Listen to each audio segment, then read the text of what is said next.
Hello, my Teaserking family. Happy Friday. Hope everybody is well. I'm fasting, so if I start falling asleep, it's because I'm fasting. Or I'm listening to a boring Mark McGuire.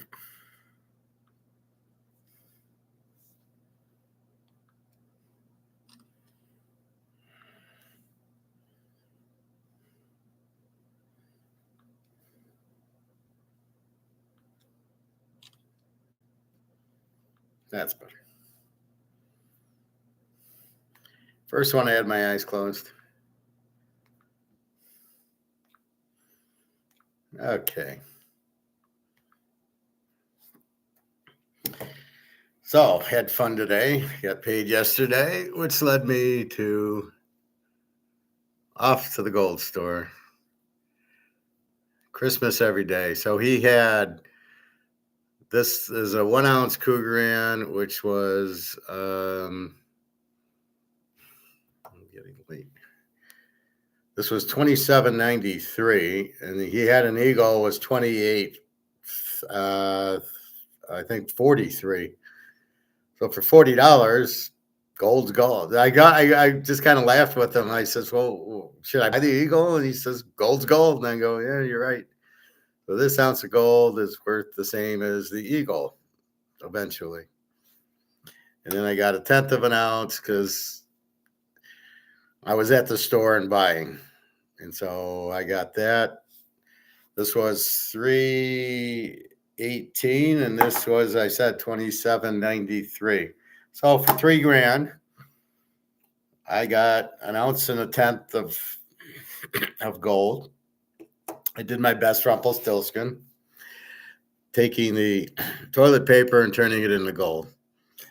So I'm always like excited, like, does he have any? And then I saw, and then he actually had, he said to me, "I got a tenth for you." And I says, "Where's the quarters? I really want," see, this is like a once a month. I can afford this, right? Once a month, I can get the 1 ounce.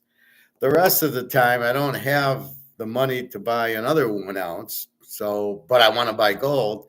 So I could afford a quarter ounce for like $7.25. Not a problem. Far easier than 28 or 27.93. And I got there about 11 when it had dropped. And anyway, that was my fun for today. Then I keep score. I update my inventory. I broke it out by Cougarans, Maple Leafs, Eagles, and Philharmonics. And I got like one little kangaroo half. I buy halves. I thought about, well, I can buy half and a quarter. It'd be cheaper, but you're weighing it. And I said, well, there's no reason to keep the money in the safe. So you get paid. You either take the money's in the bank. It either goes in the safe or you buy gold with it after you pay your expenses.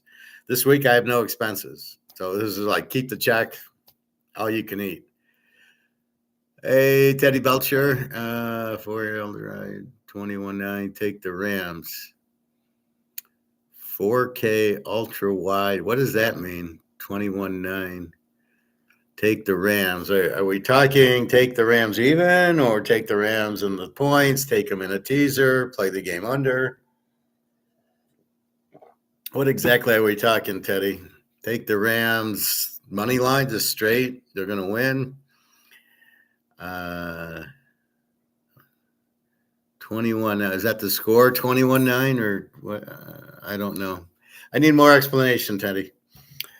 Anyway, so again with the gold, you're really getting out of dollar, right? I can't leave the money in the bank. I might not get it out. I can have the money in the safe, but how much do I need in the safe when that's going to go? And now I'm getting a steady paycheck. Even if I took and made my bank account $100, I'd still get a good paycheck next Thursday, which would allow me to, do that. So that's why, like next week, I can buy a quarter ounce, and then the week after's rent, so that makes it difficult. So I'm fasting. I'm on I'm on, let's see, I started at noon yesterday, so 24. It's about 31 hours. Getting through getting to bed is critical because then you get up, it's 7, 8, 9 o'clock in the morning. You've gone 7 hours that you're not worried about the food. And then when you get up, then all I got to do is if I can get to noon, it's 48 hours, which is about all I think I'm going to do. I don't think I'm going to go for 72 hours. I mean, theoretically, I could not eat tomorrow, but um, I think if you can do the 2 days, I think around, I'll probably go get Chinese or something, but I think around lunch, I will break it. 48, 47, 48 hours is good. Sometimes I have a little bit too much. I had an ice cream or a cookie or something, and you just get like, no, I shouldn't do that. And then okay, let's fast. So I keep saying to myself, well, I wouldn't eat the sugars. I wouldn't need to fast. Well, you still need to fast, but um, it's paying my penance for eating the. I had some. What I have some fudge cracker cookies with a little graham cracker with fudge on them, and had a little of those. I mean, I try to buy like just a small, like if I get Oreos, it's the 6 pack, and then I'm only eating 6. Because if I bought the whole thing, I'd be eating all of it. All right, let's see where gold finished.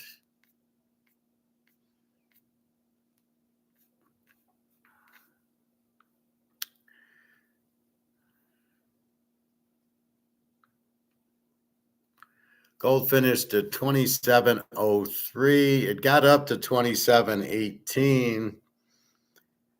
And I thought it would get to 27.50 today. I'm a little bit surprised by this drop it went up at 10, and then all of a sudden at noon, they started shorting it.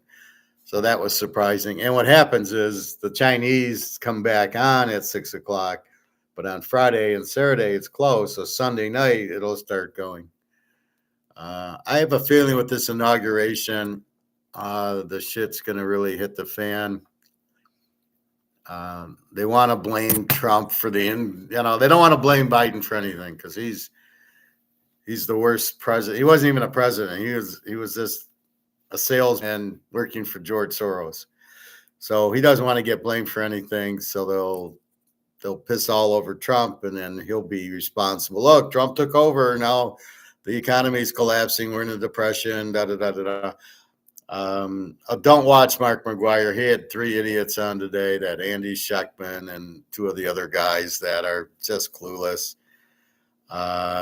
They're all promoting, I got a newsletter out. Yeah, well, fuck, I'm on YouTube every day, idiot. And my content is 1,000 times better than yours. You don't know what you're talking about. So they get on there and they just repeat, and my comment's going to be, Russian. Where's the BRICS gold back currency? Where's gold at 3,000? What's going on with Russia? I mean, these guys come on and it's like he just ignores it, and it's ridiculous. Why watch when you have guests on? It's absolutely ridiculous. Are you doing it for views? I mean, normally when he does his own, he's not doing it for views. He gives us good insight. I am allowed water and tea. That's what I'm drinking with cinnamon and ginger and a little lemon in the tea. But I'm allowed that. I can't eat. It's a fast that you can't eat, but you can drink. And the little guy's inside cleaning me out, what's all this chocolate shit you're eating? Silver 30.40. Silver had gotten up to 30.80, 30.90. Again, they don't want silver to go. And again, as I repeat, people get frustrated. When's the price going to go up and da da da da da?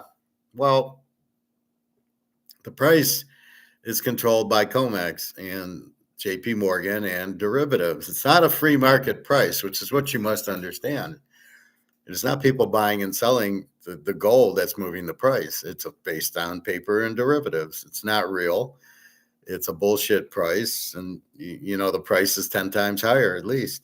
So you have to understand that. So you don't get frustrated because COMEX ends when they don't have any more gold and silver to do the derivatives, because they can only do the derivatives if they have 4% gold, and they're running out of gold. And people in Russia and China who have all the gold and have all the silver, they want to price it. They want it priced in a free market, not in this government priced system where you don't have a real price and they keep the price down. Why? It's totally illegal. I mean, so it's really frustrating because we know it's price fixed. We know it's not a real price, but then the question is, well, when do we get the real price? And as far as I can see, as soon as they all go gold-backed currency, and when they run out of gold for the COMEX and LBMA run out of gold because everybody's buying it. If they don't have the gold to do the derivatives, they can't do the derivatives because they have to have 4% real physical gold, and the other 96% is just bullshit. So you can't look at it and be frustrated. It's not a stock. You're in it because you're out of dollars. This is collapsing. So when this collapses, you go into this. This can't collapse because this is very limited. Even though this is 1978, even though that's 1978, this is very limited, and this is printed to death.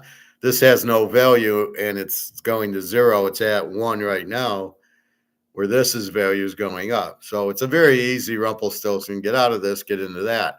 The price is immaterial because you have to get out of your dollars. That's the key. Everything else is immaterial, right? So you must understand that. It's you can't get frustrated that it's not going up, because you know it's going to be hard because COMEX is controlling it. So it's not a free market. So that's really what you got to do. It's like getting frustrated that the Mahomes, you want this Mahomes card and it's a 50 count and it's, let's say, $500. Well, when's it going to go to 1,000?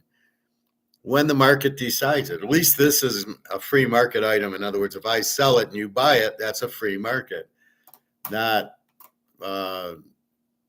papered over by derivatives where they flood the market with phony paper gold.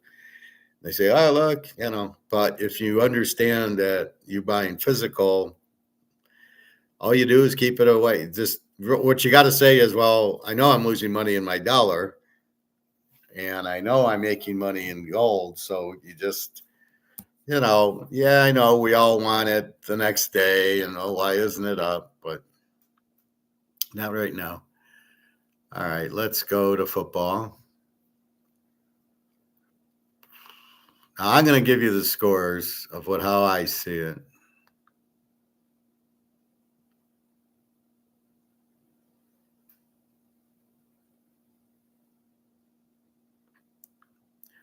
First, we're going to go, let's look at the weather.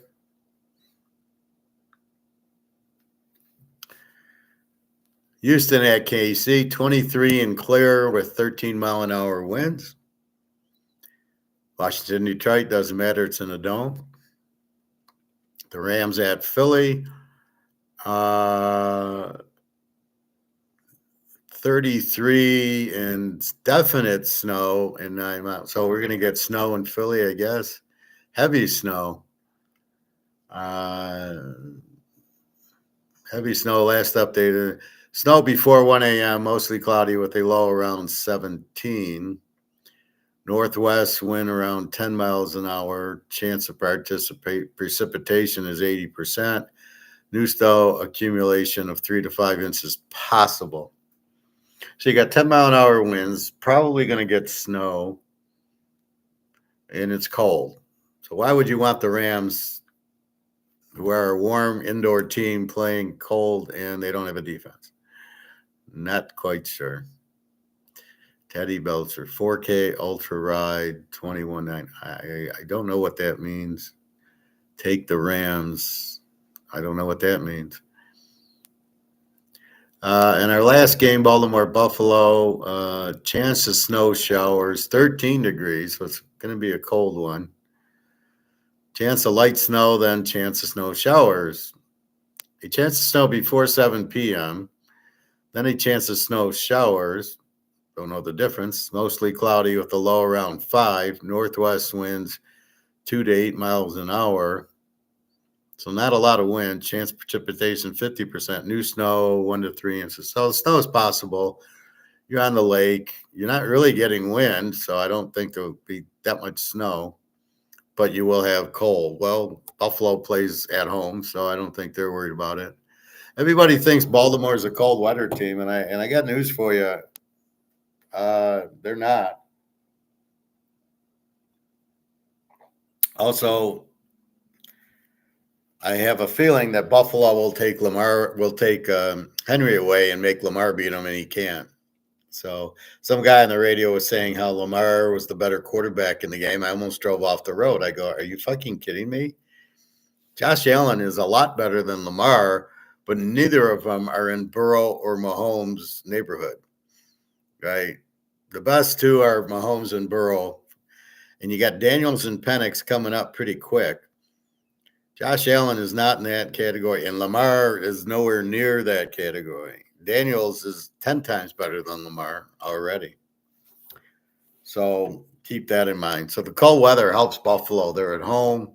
They know all the stadium. They know everything. They're on turf where Baltimore's a grass team, I think. All right. KC, 8.5, 40. There's 41.5, 42. Let's look at, we don't have to look at the weather. Let's look at injuries. Houston, some tight end I never heard of is out. Mixon, questionable with an ankle. Woods, questionable with the hip, the wide receiver who sucks. Schultz, injured shoulder. Shazier, questionable with the knee. He'll play. Willie Anderson, injured with the hand. Another Alabama crybaby. And Nico Collins, injured with rust. But they don't match up with KC. Mahomes injured ankle. Well, he played on it. He's had 2 weeks to recover. Chris Jones injured calf. He's playing. Hardman doubtful with the knee, so he might be out. Who cares? Pacheco injured rib. Where did he get an injured rib? They didn't play in 2 weeks. McDuffie, cornerback, injured knee. So all the injured guys are all going to play. There's one doubtful, Hardman. Okay, he'll probably play anyway. Out of spite, he'll play. Well, it's Mahomes. I got to play. All right. So my score in this game, did I put a score down? I think KC wins it let's put down 23-10.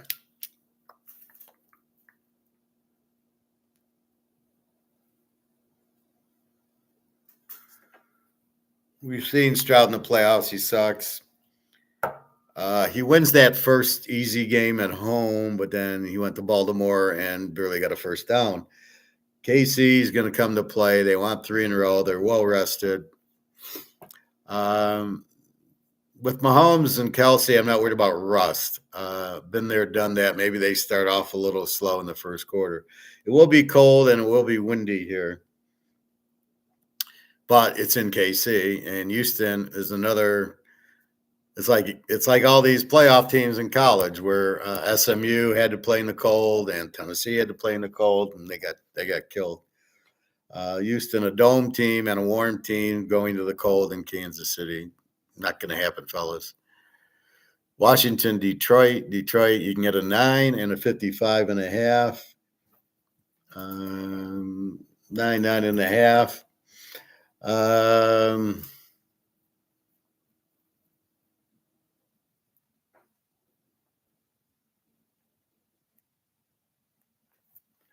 I got 37-23 Detroit. I don't think Washington can stop them. They don't have the defense.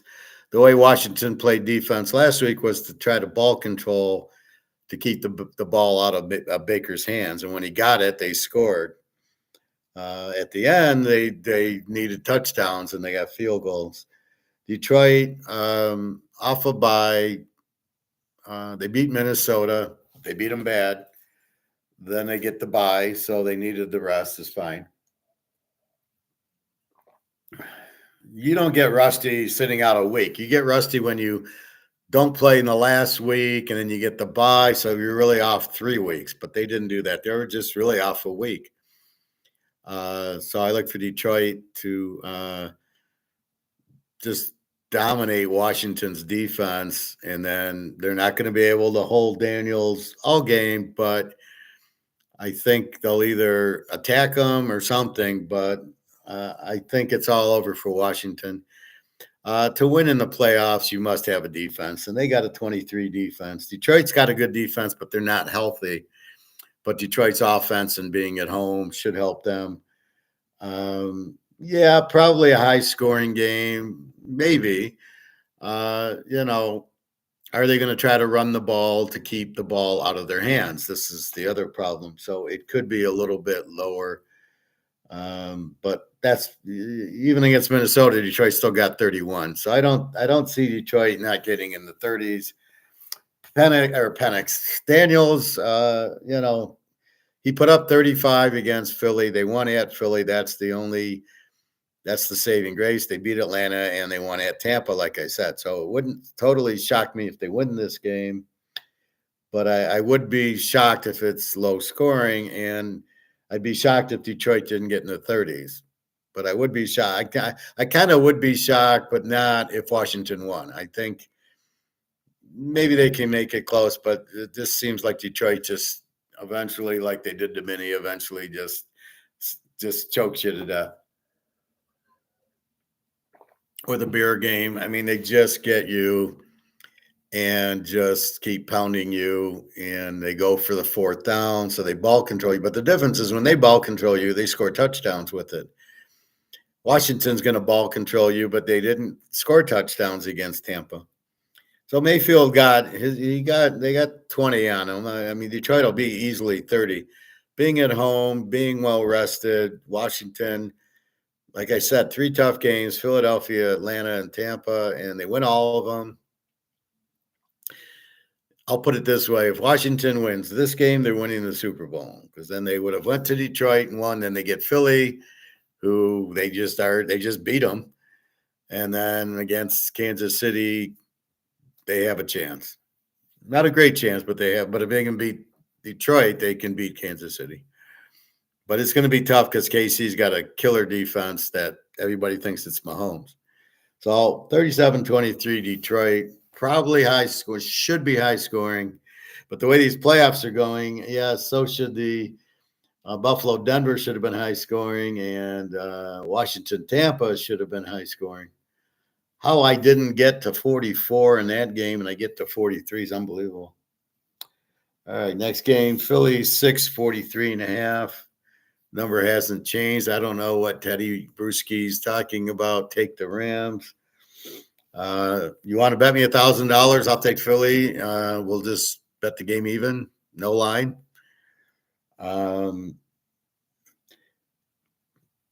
Philly, 6-44. They got the 18 defense. All those Georgia guys. The defense playing great. It's going to be cold, and Stafford don't like the cold. He never played well in it when he was here.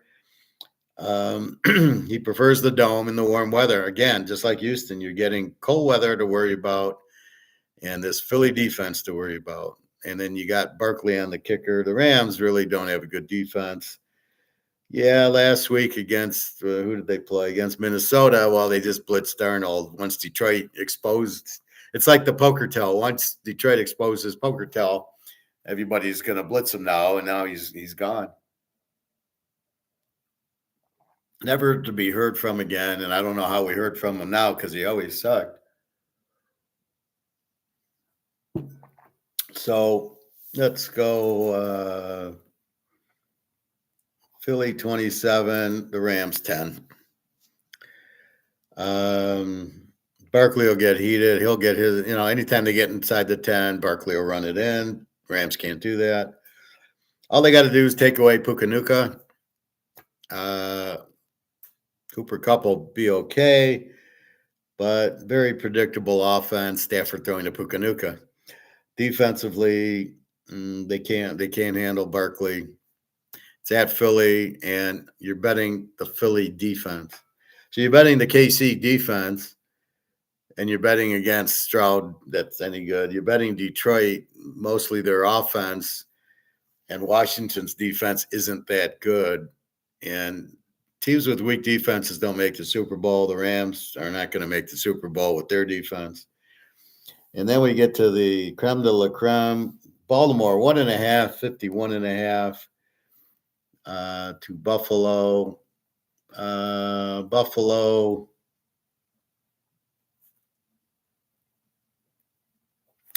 I got Buffalo winning 31-24. I'm not really worried about the cold because Buffalo put up 31 against Denver last week, who's got a much better defense than Baltimore. Some guy said Baltimore's got a complete team. Has he seen Baltimore against a good passing team? Did they watch the 2 Joe Burrow games where they were like 36-35 and 38-36 or something like that? Baltimore does not have a good pass defense. Josh Allen lit up Detroit. He'll light up Baltimore. They're at home.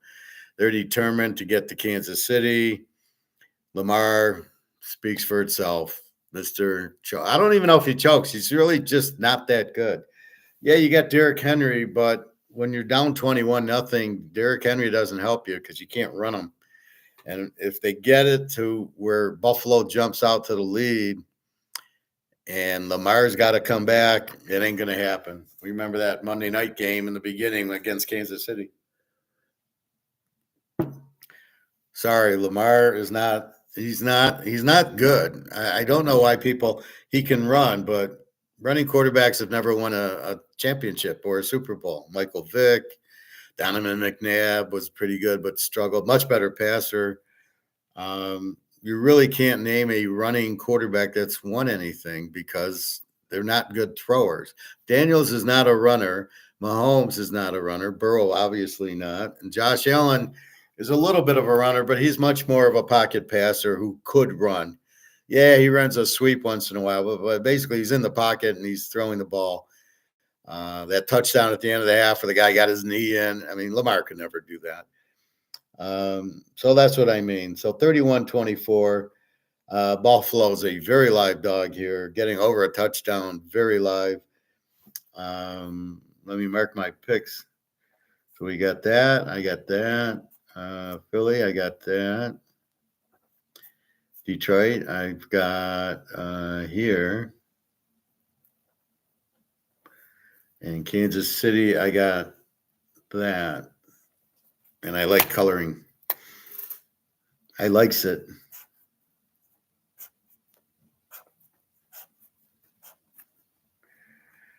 I'll probably play that too. Anyway,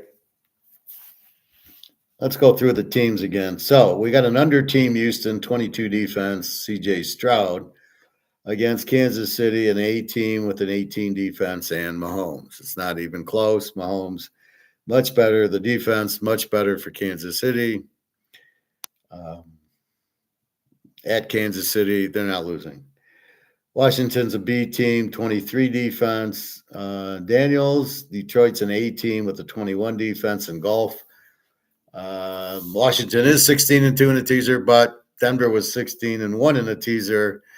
The teaser trends tend not to work that well in the playoffs because you're factoring in weaker team. Like Denver played KC. KC didn't need anything. They won 38-0. When the game counted, they lost. So they covered but lost. So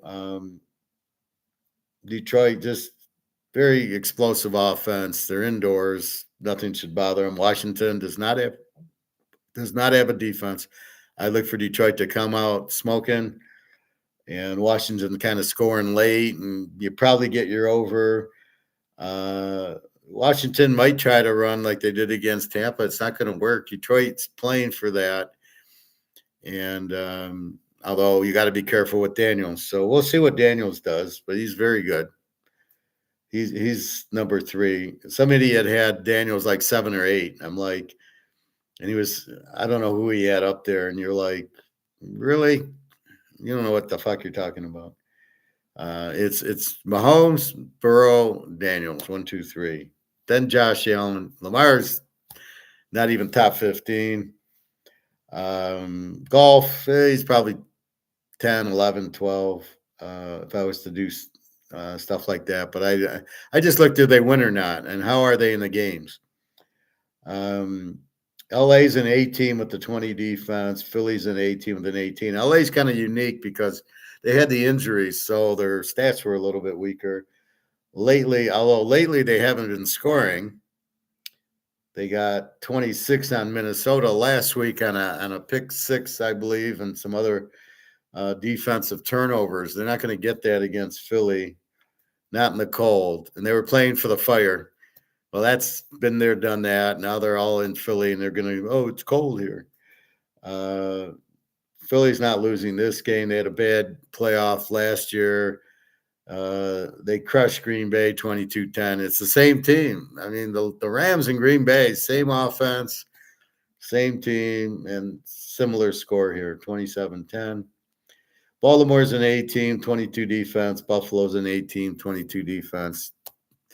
Buffalo just destroyed Denver last week. Baltimore really didn't, they kind of struggled against Pittsburgh, 28-14. Not what I would consider a great game. Where was Lamar last week? And then Pittsburgh hasn't been scoring, got 14 on them.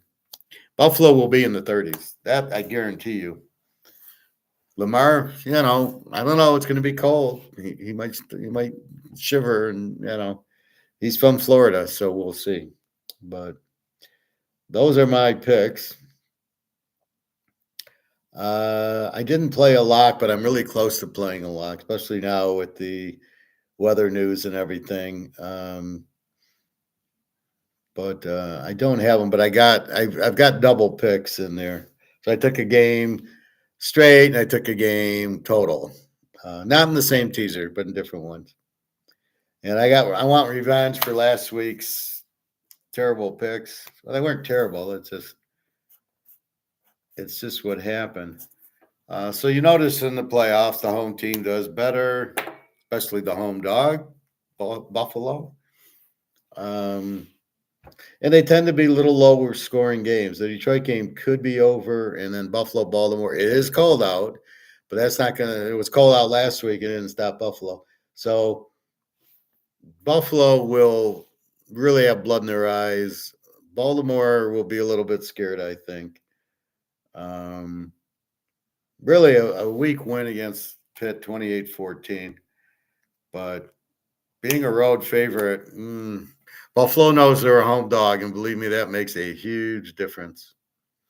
So, not too bad of injuries. Washington, they're 16-2. The Rams are 15-3. No big deal. Philly's been good at home, except for they did lose to Washington there. That's the one thing about Washington. They went to Philly. Philly needed the game, and they won it. And they had 5 turnovers. So I definitely see a high scoring game there. But I think the Lions get the win. There's just something about the Detroit at home. It's insanity.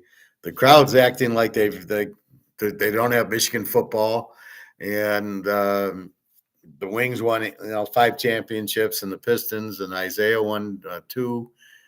And the Tigers won in '84. But they're acting like they've never seen it. It's the Lions. The Lions are the worst franchise in the history of the world.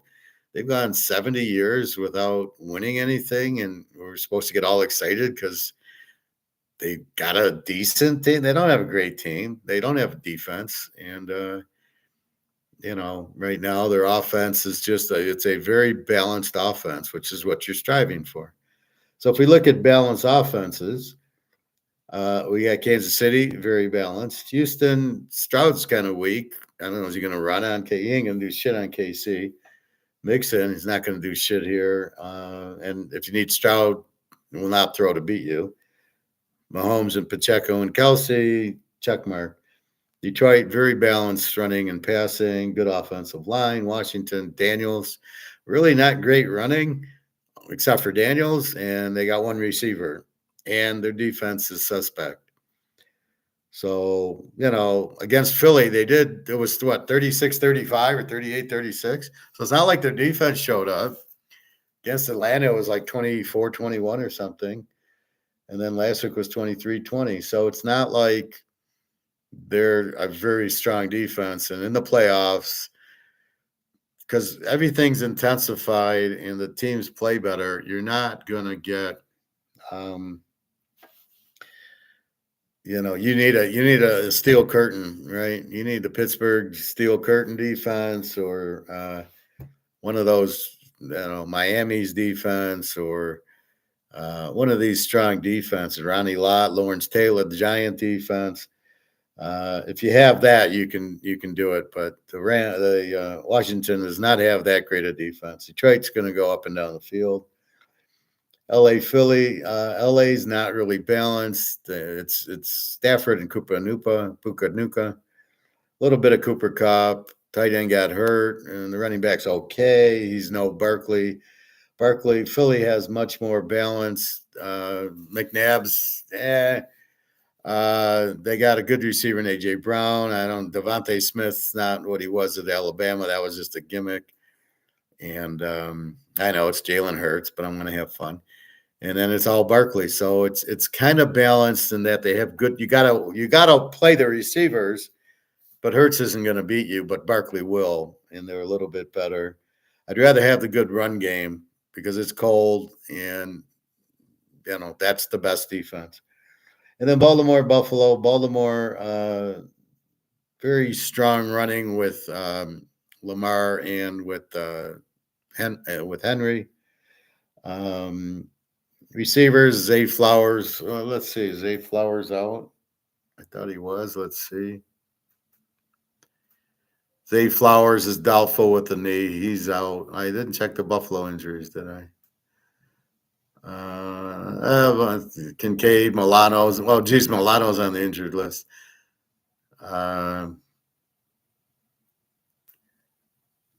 Nobody I ever heard of. So that's basically Zay Flowers is going to hurt because you're going to need your offense. So with Henry, so they're kind of one dimensional. They're going to run. So I just put 9 in the box and say, be my guest.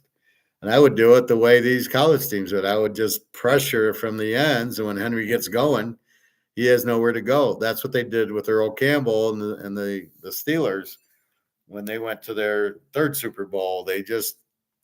Joe Green would just go right in the backfield and tackle Earl Campbell before he got going.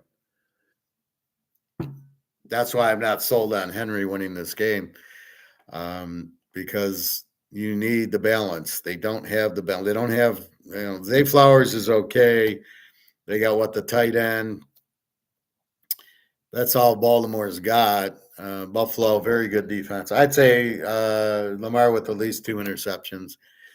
And Allen's been red hot. I mean, he beat the Lions in Detroit, was great, and then the the Denver game last week. So he's playing very high level. And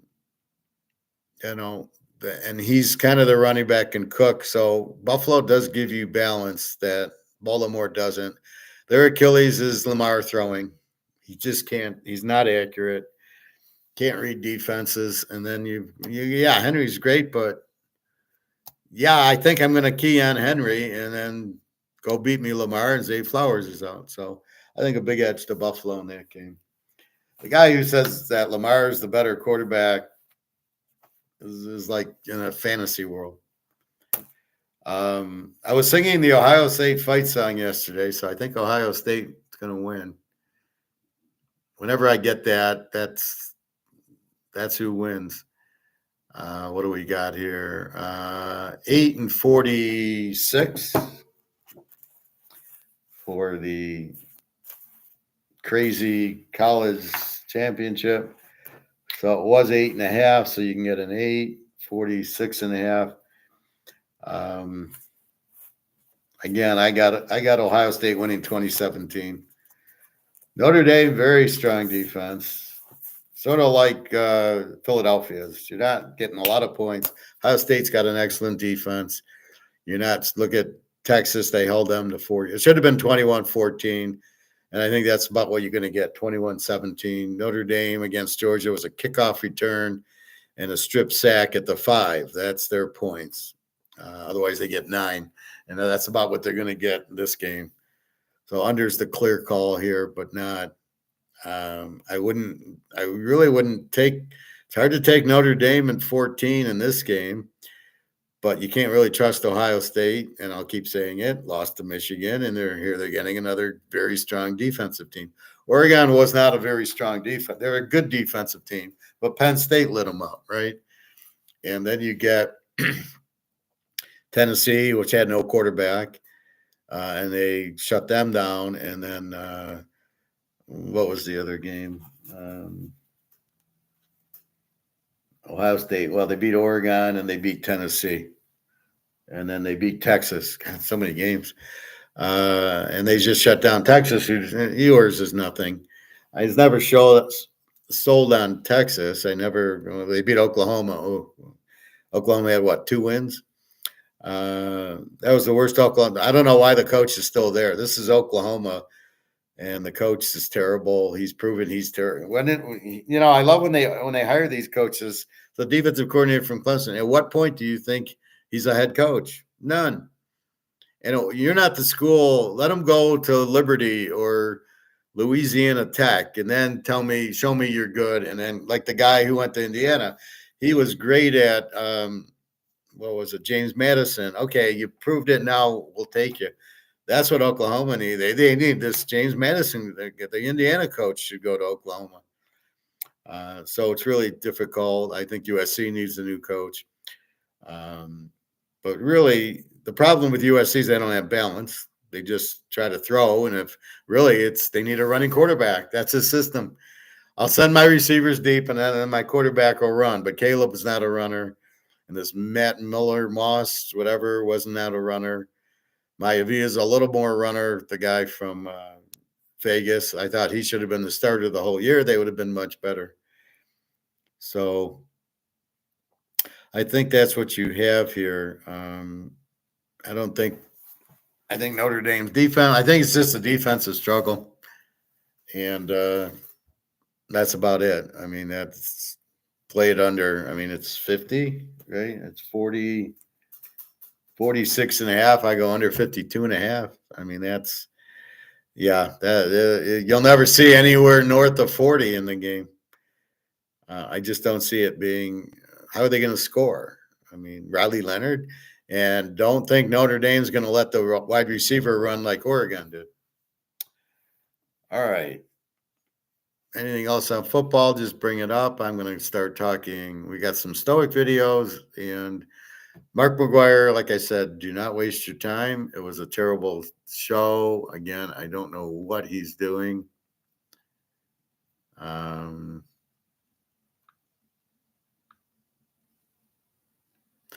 So let's start off with some stoic stuff. These are the 5 types of people you should never take advice from. Actually, I don't like this one. The unsuccessful. I don't like that one. I thought it was a bad video.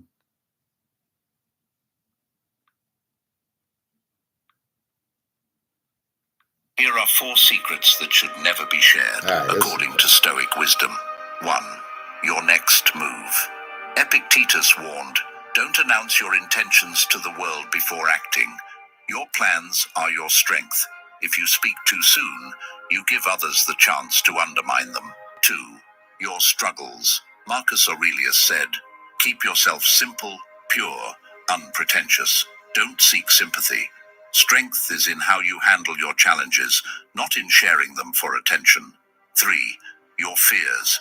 As Seneca put it, we suffer more in imagination than in reality. Fears are yours to overcome.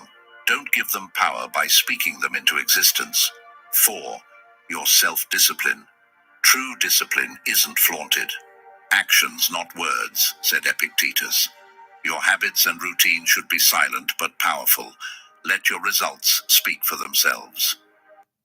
See, that's why the Roman Empire was great. You had Epictetus, you had Marcus Aurelius, you had great leaders. Fortunately, we don't have that now.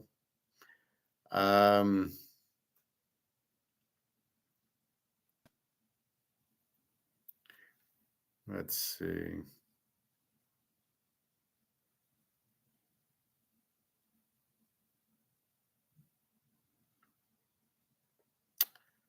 All right. Here's a good one. Why you don't like to be around people, which, believe me, the more you know, it's like I start talking gold and people don't get it, right? Well, the dollar's this and that. And the more people I'm around, it's like I can't be free to talk about gold, except for here.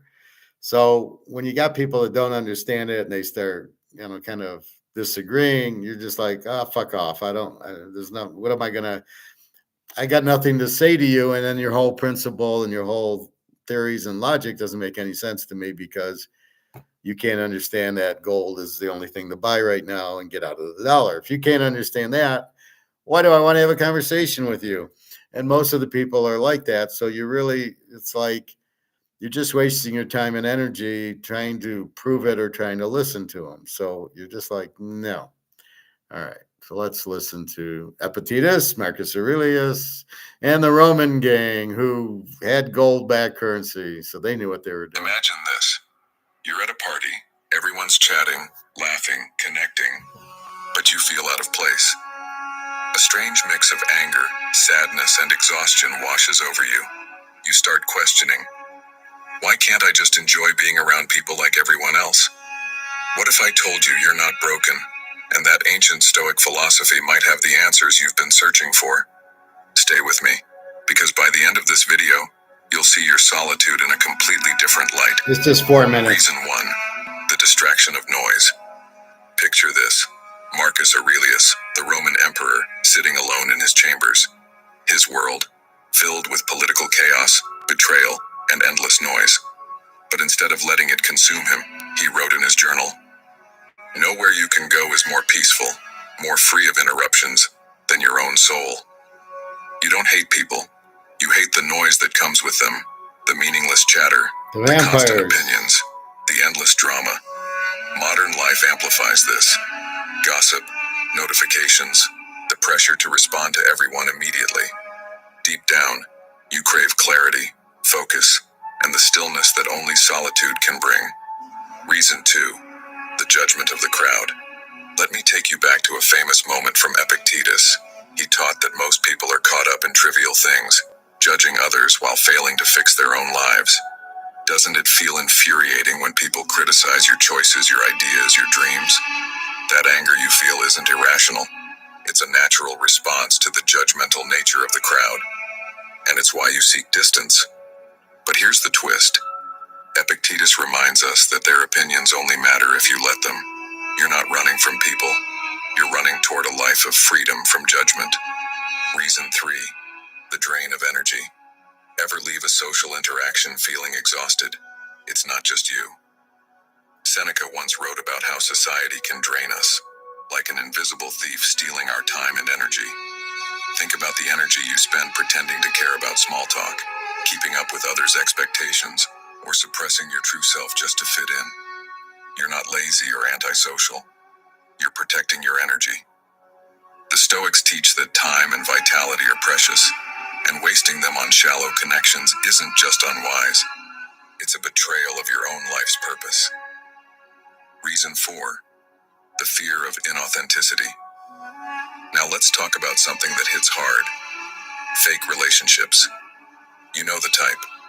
People who smile in your face but gossip behind your back. Friends who show up only when they need something.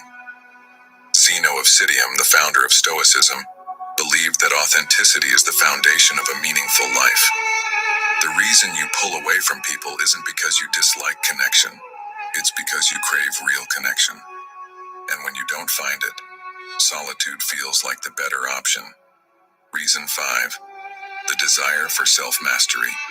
Finally, let's talk about why solitude actually feels empowering.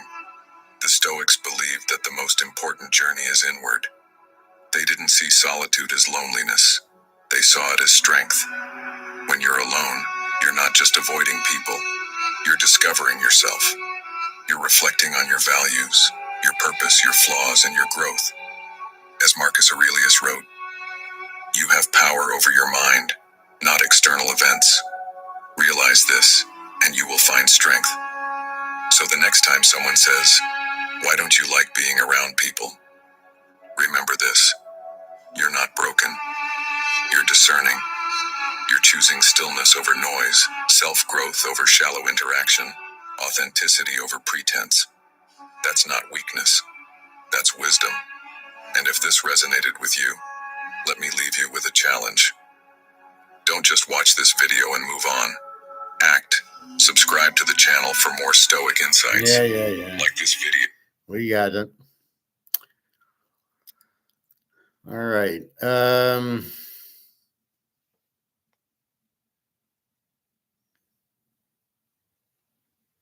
We've got, I'm not going to go into this video, but just the title. Biggest mortgage collapse in U.S. history, 63% drop. So the mortgage industry is collapsing because there's no demand. It's a market. So let's understand everything. I bought this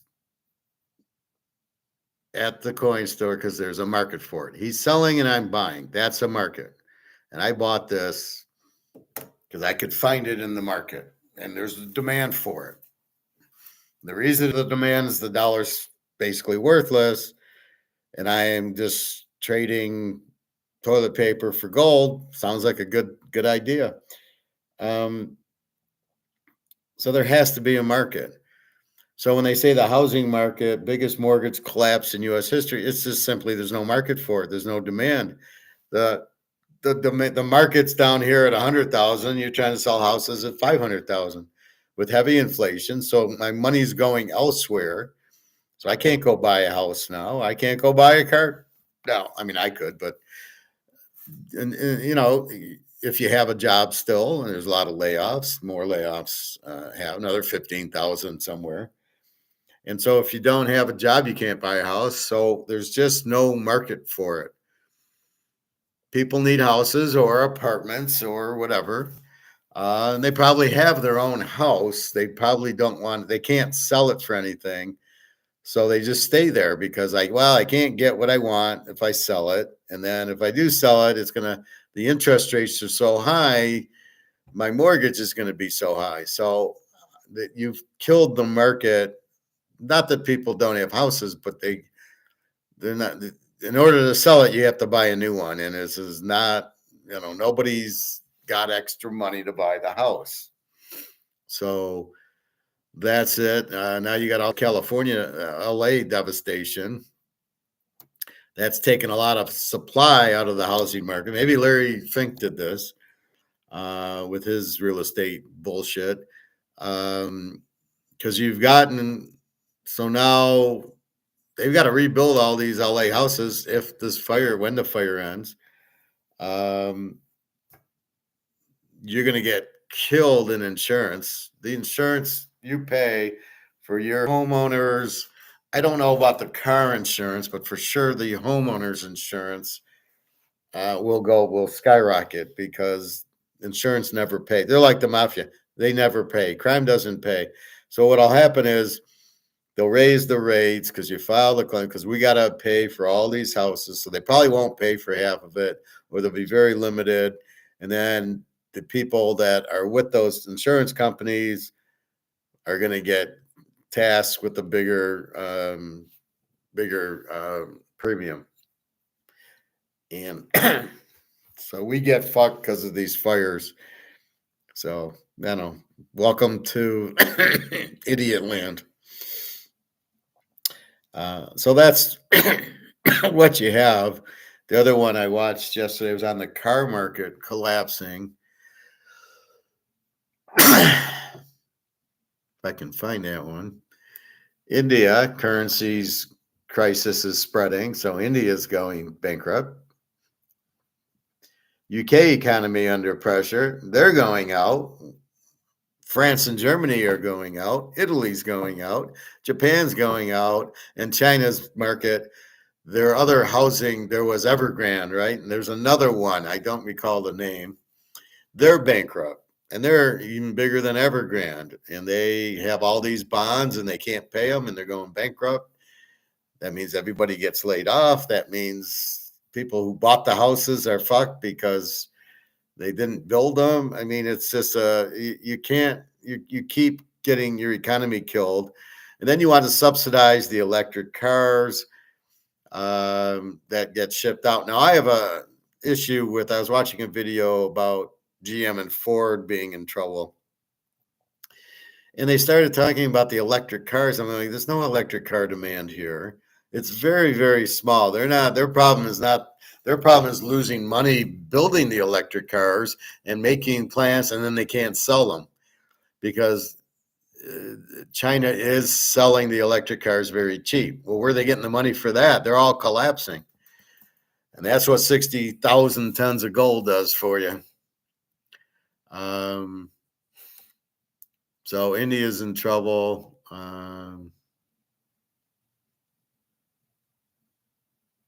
Let's see. So let's get into this art of war. This is 14 minutes if I want to play the whole thing. It's 21 principles of the art of war, which I think is very, very strongly we should look at. So let's take a look at that. I'll pause it maybe because it's 21, but it goes pretty quick. It's 14 minutes, but I think the art of war is very important. And basically what the art of war is, it's like you try to win a war because you don't fight. It's like you're out thinking your strengths and weaknesses. A lot of companies use this. I use it picking football. Belichick used to use it, although he forgot when Brady left that it was any good. I mean, it's basically you're trying to defeat an army. You're trying to be, what's the word? Not camouflage. You're trying to use misdirection. That's one of his. You think I'm doing this and I'm going to do that. It's a lot of poker too, where you're misdirecting the people. When you're weak, when you're weak, you act strong, and when you're strong, you act weak. Well, that's poker. That's the theory of Texas Hold'em. Is I try to make it look like I don't have a bet, and I do. Well, only idiots at the table. 90% of the players just don't understand that. It's very easy to read through that. I can always smell that. I was playing this guy who was he'd always slow play. I mean, he would always check. Oh, I got a full house. So I get in a hand with him, and I end up getting like two pair, and he has a flush, and he checks, and I check, and as we're going through the hand, he checks, so I check back, and then he checks, and I check back. And I know he's got a good hand because he's checking. And then at the end, he checks. So I check. I got two pair, and I know it's a loser. And he turns over his flush. And I just laugh, going, nice way to bet that flush, fella. Trying to act weak when he was really strong. But the point that I grabbed, if he's in checking, he is strong. So I already understood he was strong by his checking. I knew the player, and I knew that that's what he was doing. So when James Bond says, you don't play your hand, you play the other players, that's what I was doing there. I had two pair. I didn't dare bet it because he was checking, and I know he was stronger than he was. That's his MO. I check, but I got a full house. And there was one other time I'll share with you. I was playing a Russian girl. Came from Russia, and she's in Detroit for some reason. How do you choose Detroit? Yeah, I'm going to leave Moscow. Let me go to Detroit. Yeah, I don't think so. So she was also a very aggressive bluffer. But when she'd get a good hand, she would check it. And we went out. I was out to go to the bathroom and she was out to do something. And I talked to her and I said, "You're very obvious to read." She looked at me. I says, "Because you always are aggressive and you're always bluffing." I says, "The problem is then when you catch a hand, now you start checking. You're very obvious. You're weak and you're betting a lot, but when you're strong, you're checking. It's a very obvious tell." And so I said to her, "You got to bet the same when you're bluffing as when you get the full house. Because as soon as you start deviating from what you do by checking, as soon as you check, when you always bet money, as soon as you check, then I know you got a good hand because you're always bluffing when you got a bad hand. So if you're not betting because you got a bad hand and you're checking, then you obviously have a good hand." And it blew her away a little bit, but you can use that to your advantage. If I flop quad sixes and she starts checking, I'm going to bet because I know she's got a hand and she's going to call me. So it's an automatic. I'm going to just keep pounding her and she'll be, "Oh, I got a full," but so if you have a very strong hand, that's how you play these people. So that's what they mean by reading the person. But you really got to go fourth, fifth dimensional like I do in football. And you really got to, what type of player is this? Oh, when they act weak, because not everybody understands that. The older guys, the more conservative players, will only bet when they have a hand. They will never bluff. And if I bet $25 and a guy calls me, but he doesn't raise me, I know he's got like a decent hand and he won't throw it away, but I know I got him. But he's not bluffing me, right? It's the bluffer who starts checking, then you got him by the balls. But most people aren't like that. They don't want to risk the bluff and they will only bet when they got the hand or call and want to see the flop or want to see the river. And that's what you have. That's poker, but that's mostly art of war. Morning, afternoon, Alex. How are you today? So, do we got a bet? Are you taking Houston even against Kansas City? We'll bet $20 on it. You want to do that? I'm not going to fuck with Mahomes, and you can have C.J. Stroud all you want. Not that Kansas City, Houston has a good defense, but you're forgetting KC beat San Diego and Denver, who have better defenses than Houston's. Okay, well, just checking out. So I gave scores on the games today. So I got KC winning 23-10. I got Detroit winning 37-23. I got Philly winning 27-10 and Buffalo winning 31-24. I think Buffalo as a home dog is a joke. They should be 3-point favorites. Philadelphia, the Rams aren't going to like the cold weather. Houston, they're not going to beat Mahomes. And then Washington just doesn't have the defense needed to win a championship. And Detroit just crushed. You saw what they did against Houston. Washington's defense is nowhere near that. So they're going to score early and often in Detroit. So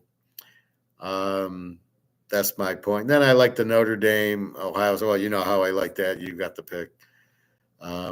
But that's, see, here's how I learned from last week where I'm betting overs and nobody's scoring. And I'm like, oh, okay, now you're fucking with me. It's, too easy unders and then too easy over. I mean, Detroit, you got no weather to worry about, and you got kind of shitty defenses and really good offenses. Daniels, I think, throws a couple picks. I don't know. He beat Philly, and that always sticks with me. And then Buffalo will beat Baltimore. I mean, and the real reason they're a home dog. You make a team a home dog in a playoff game. Well, look what we did last year. We had Mahomes as a dog to Buffalo, then Mahomes as a road dog to Baltimore, and then a road dog in the Super Bowl, and he won all three. They know when they're dogs, and it pisses them off, and Allen will play pissed. Lamar, I don't know if he knows what that is. All right. 14 minutes of Art of War. We'll break every 5 or 6 minutes. And it's pretty good. It's number one, number two, so it's pretty interesting going on. All right. Art of War, very stoic. So today's Stoic Day, but very, very interesting. And, everybody knows Art of War, but, there's also the hour, 1 minute, but I'm not going to play that. It's kind of condensed into 14 minutes. And this short video is for you. Keep watching to find out the 3 main reasons that people just like you. Get off my computer. The Art of War is a guide written by Sun Tzu, a master strategist. Yeah, Lamar has 2 picks and a fumble. The path of wisdom during China's warring states period. His teachings arose not merely from the need to triumph in battle, but from an understanding that true mastery lies in outmaneuvering conflict altogether. Sun Tzu was not merely a general. He was a student of human nature. Through his writings, Sun Tzu offered more than strategies for warfare. He revealed principles for navigating the complexities of life itself. The Art of War is not a book confined to soldiers and battlefields, but is applicable to all arenas of human endeavor. The lesson speaking to those who seek to overcome obstacles, achieve their goals, and live with purpose. These are the 21 principles of the Art of War. Number 1, know yourself and know your enemy, and you need not fear the result of 100 battles. To know yourself is to grasp the limits of your strength, the depth of your weaknesses, and the essence of your potential. Without this understanding, your plans falter, for you cannot act with the confidence or adapt to challenges.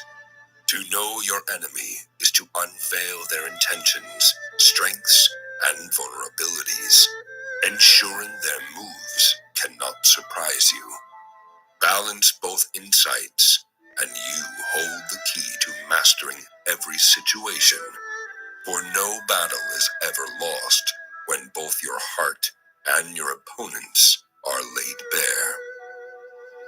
Number 2, the supreme art of war is to subdue the enemy without fighting. The most elegant solutions avoid unnecessary confrontation.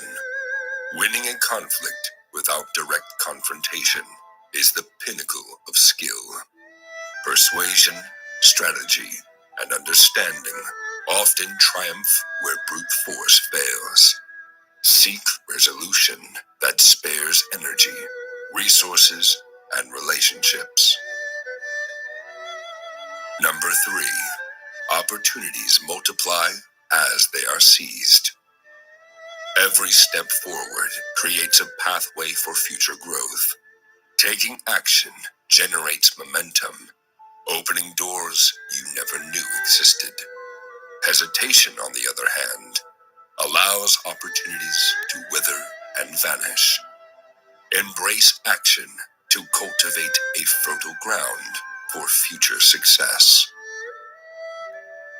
Number 4, all warfare is based on deception. Life often requires presenting things differently than they appear, whether in negotiations or everyday challenges. Showing your hand too soon can lead to failure.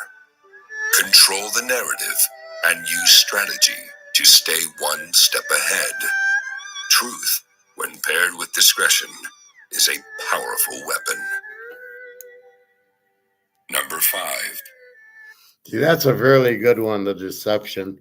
You're interviewing for a job, you're doing anything, trying to get a date, trying to, you're playing poker, business deals, anything. It's all deception. You're trying to, as I talked on Image last week, um, that's the whole point of it. Like, what's happening now? The deception's going on. Don't buy gold. Look, it's cheap. The dollar's fine. The stock market's high and Bitcoin's high. Everything's fine. That's all deception. That's what they're doing to everybody. And you got to understand that it's bullshit. You got to understand that they're trying to deceive you to make you think this is good. This isn't good. This is terrible. This is worthless. This is good, but they're not going to tell you this. What are they saying? No, no, no. Don't buy gold. Look, it's only 27. It doesn't move. Oh, no. Oh, my God. Why would you want to buy gold? And when you talk to people, they're all negative. Oh, no, I'm not going to buy, oh, no, I'm in the stock market. And that's the deception. They're not giving you the whole truth. They keep gold price down. That's the deception. They do paper derivatives, not physical. It's not free market. So that's where they're doing. And then as I get into Trump, his deception, he's going to do tariffs. Tariffs are the worst thing you can do. Didn't we learn from 1930, the Smoot-Hawley Tariff Act, which caused the Depression, which went to 1945? Mostly because FDR expanded the printed money and expanded the government 100 times.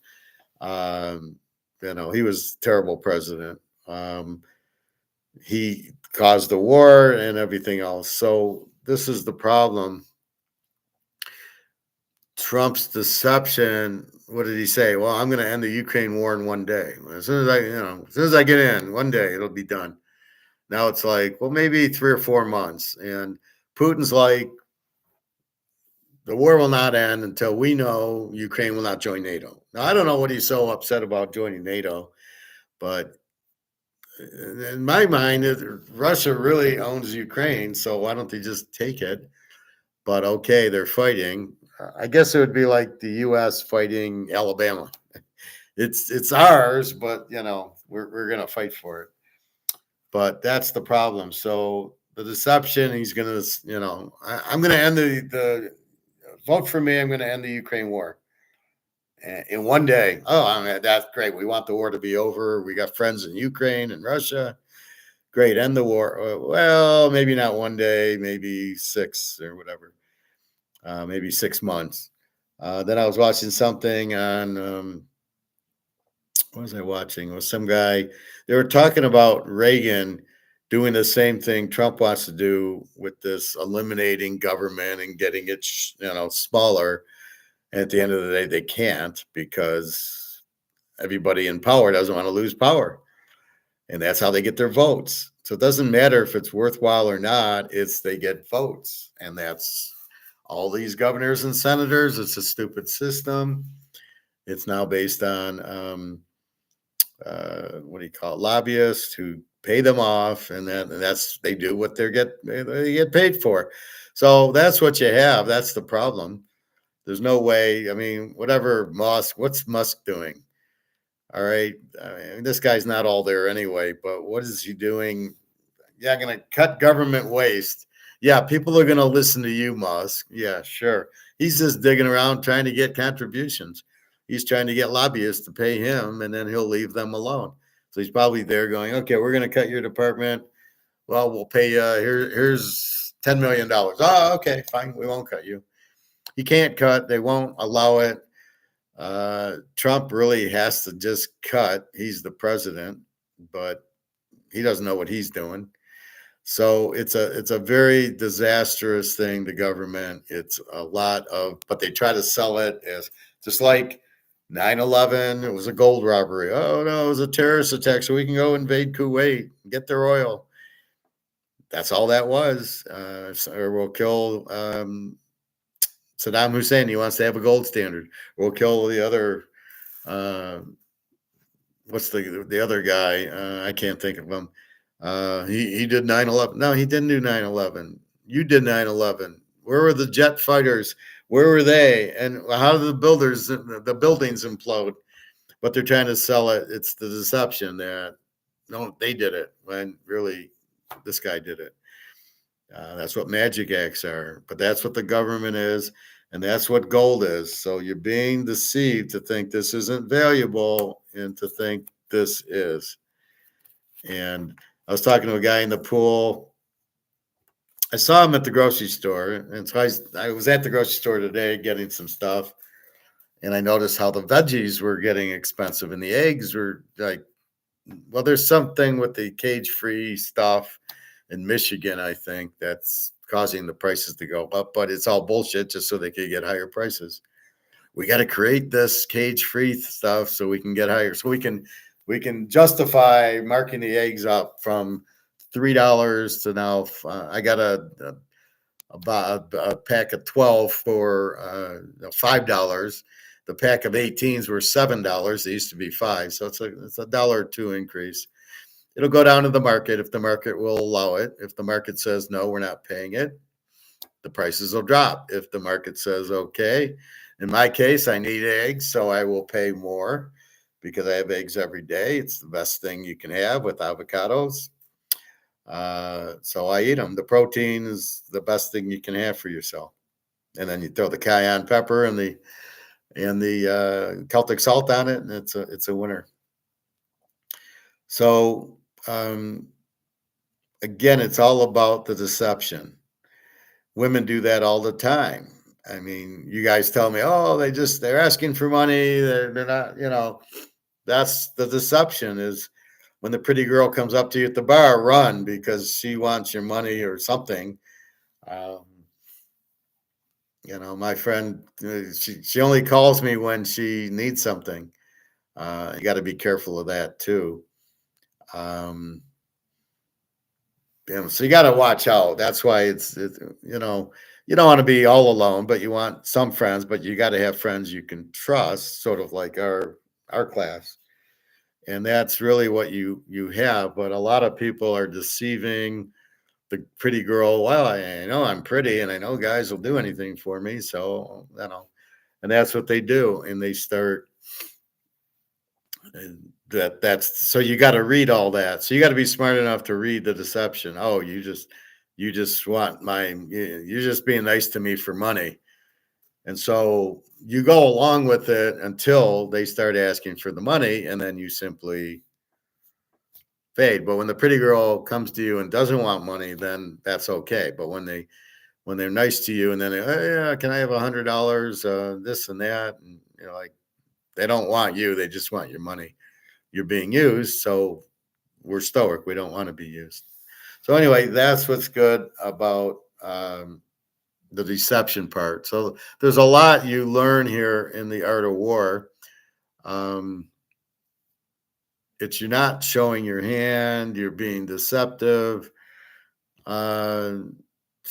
Basically, you're confusing the opposition, depending if it's an interview, a date, war, or whatever it is. Even people at work, you can deceive them. You can act like you know everything and you don't, or act like you don't know anything and you do. I do that like when if I start talking to people about football or gold, I'll play stupid sometimes just to kind of like if I'm in the sun and they're talking money or stocks or gold, I'll listen and I'll just shut up, trying to go, these guys are really idiots.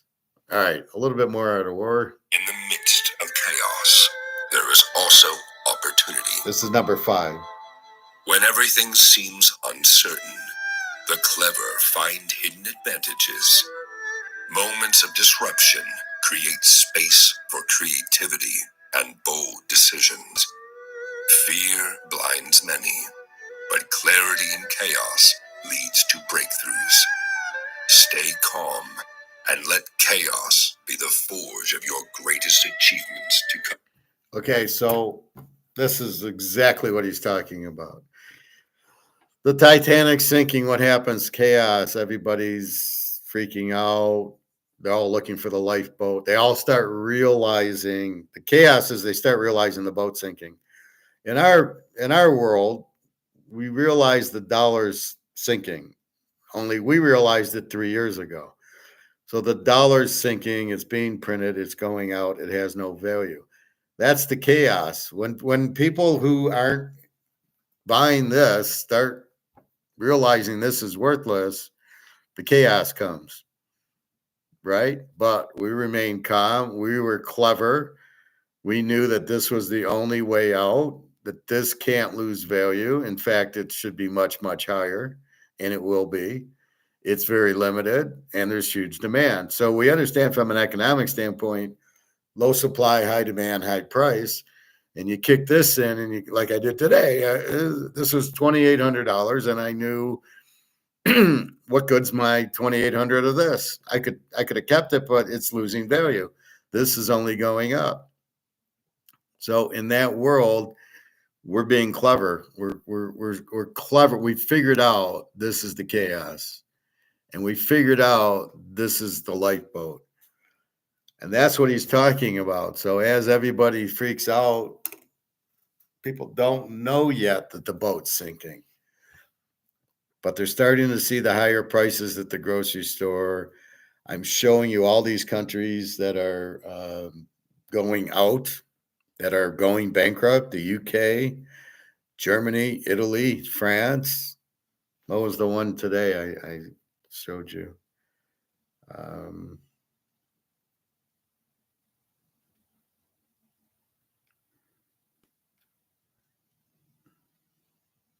Oh, yeah, India. India's currency crisis. So all these countries are going broke. Pay attention.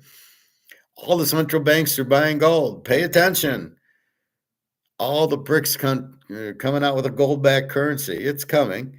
They're all buying gold. China's got 60,000 or 70,000 tons, and Russia's got probably 20, 25,000. So they know what's coming on. And it's not central bank buying, as these idiots want to think. It's the banks buying it. It's just they're called shadow banks, like JP Morgan or Goldman Sachs. They're the ones buying the gold, not the Federal Reserve, for example. That's not what's happening here, but that's what's happening in Russia and China. So think about it. Just use logic. Don't even listen to me going, wait a minute, these countries, and it's right here, right? India currency crisis. There it is. So you can see that. And then you get to, well, wait, if India and the UK is going, and Germany and Italy and France, wait a minute, all these, Japan, China, all these countries are going bankrupt. China's fucking themselves with all these housing problems. Japan just is always fucked because their currency is worthless. And, and then all these other countries, well, it's going to come back to root. I mean, the money's going out, right? And the US dollar can say that the reserve currency or so many transactions are done. It's because they don't have a choice. As soon as the gold-backed currency comes out, nobody will want the US dollar. I don't think anybody wants it now. We don't want it. I get paid. What do? I get paid and I run and do this. That's how much I have faith in the currency, because I know that. And then, like I said, in the sauna, the guy saying, well, what are you going to do when you sell this? What fiat currency are you going to get it?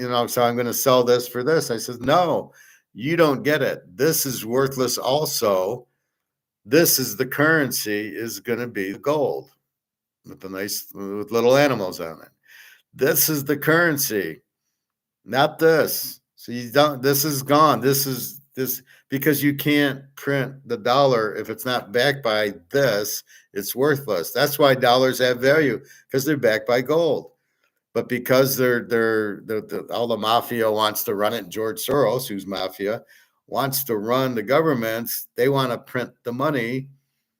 And you can't, with gold, you can only print as much as you have in gold. That's the gold standard. That's good for the population, but the government wants to fuck everybody over by printing. And so that's why this isn't a gold standard, but the BRICS know that. And they're going, look, the only way we're going to survive is to have a gold standard. And that's where BRICS, you want to join BRICS, you're buying gold. So the demand's there, the supply is cheap.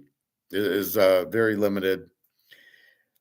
But the U.S. is causing chaos. Somebody said, well, why don't they just, they're not telling the public to buy gold. Do you think our government's going to tell us to buy gold? Are you kidding? But the government they're saying that gold can be used for purchases in Florida and Texas and Wyoming, in about 10, 15 states.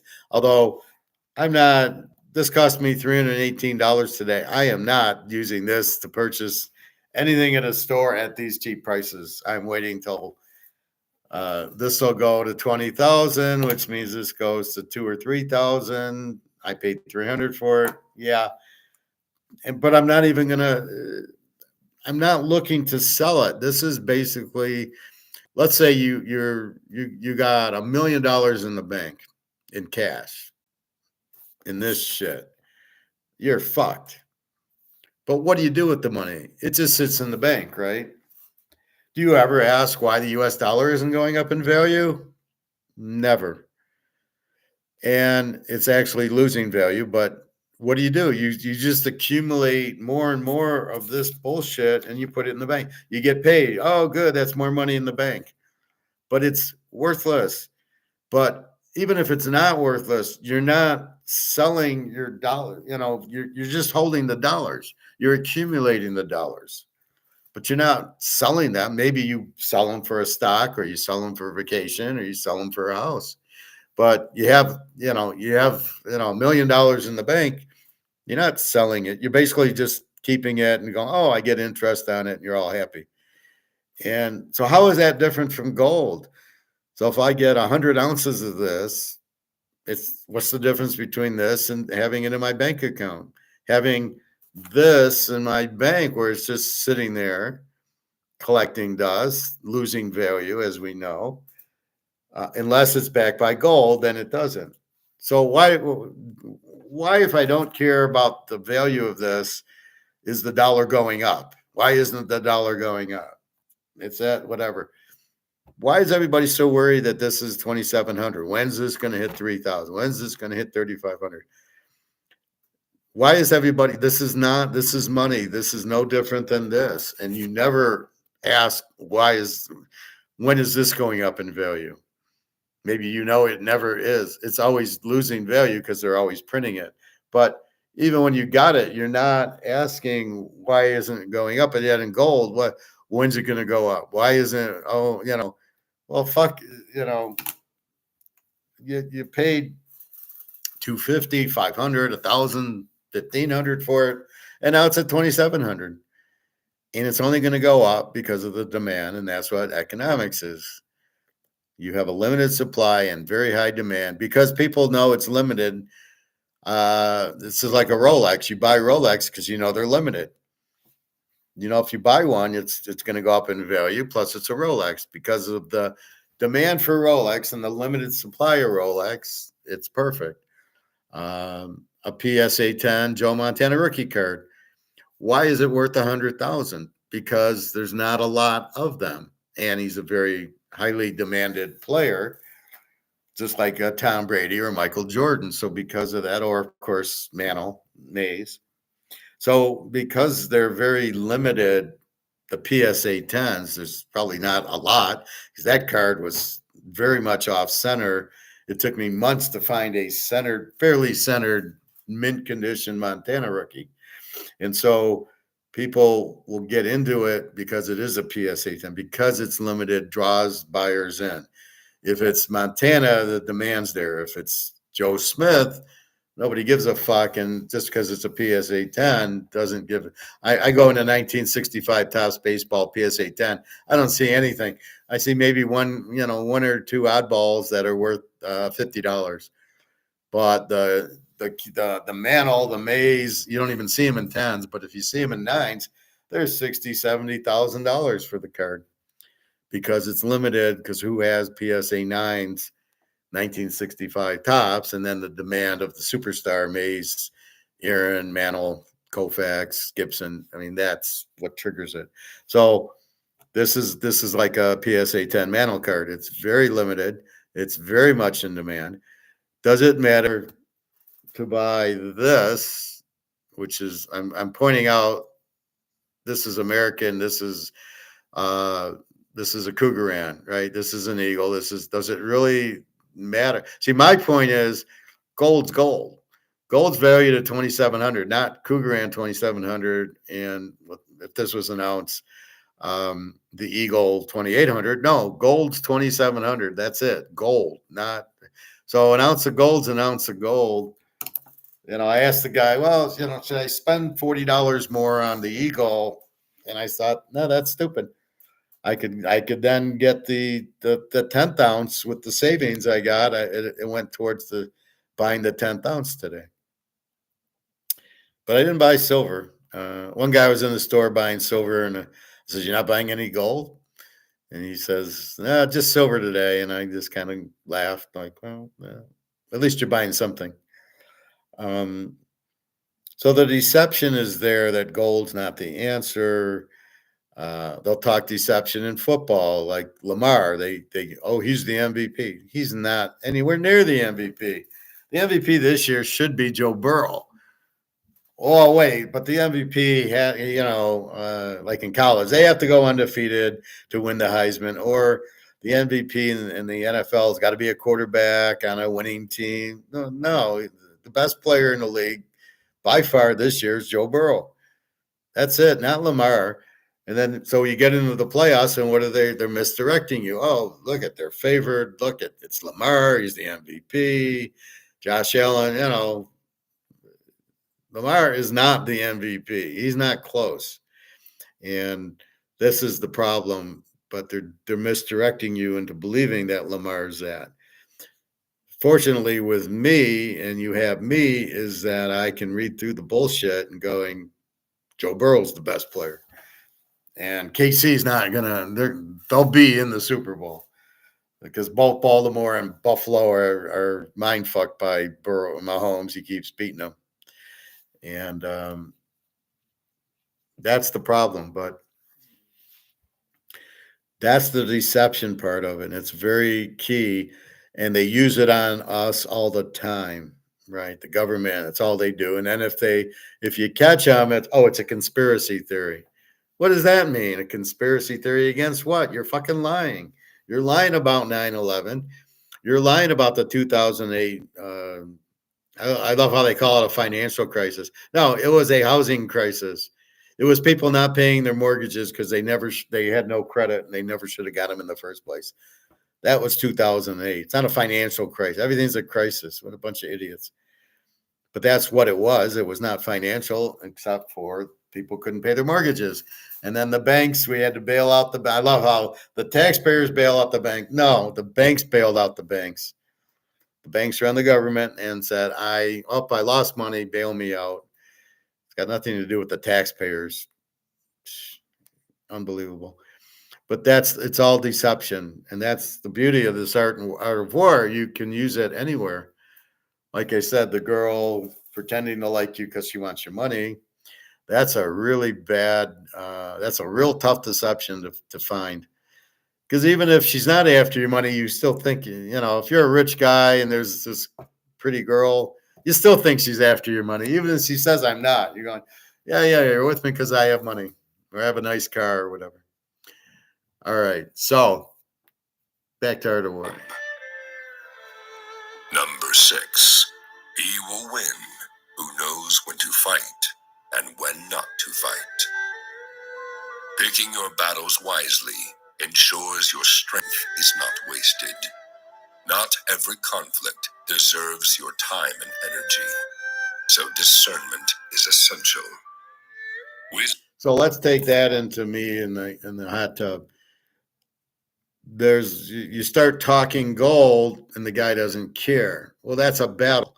Do I want to try to talk to this guy? Do I want to try to explain you need to buy gold, the dollar's collapse, the market's going to crash, Bitcoin's going to crash, da. Do I want to waste my time? So in other words, that's a battle, right? Asking your girl out, that's a battle. Do I want to, is she going to, is she giving me signs she's going to go out with me or not? You look at her and she doesn't smile at you. You probably, what's the point of going to the battle to get, I'm not interested. So you try to find she smiled at me, she's interested. Now I'll go and ask her out, let's say. Or the kids, the kids want this and I want that. My daughter wanted golf clubs and she was kind of young. And I said, well, use the ones you have. If you're really serious and you're playing a lot of golf, I'll get you new golf clubs. You're a little young and you're not that much into it. I'm not going to go buy you golf. So that battle I was not going to fight. But I gave her incentive. Well, if you play a lot, you get good, then yeah, I'll buy you golf clubs. And anyway, so that's how we have battles. Obviously, we're not armies.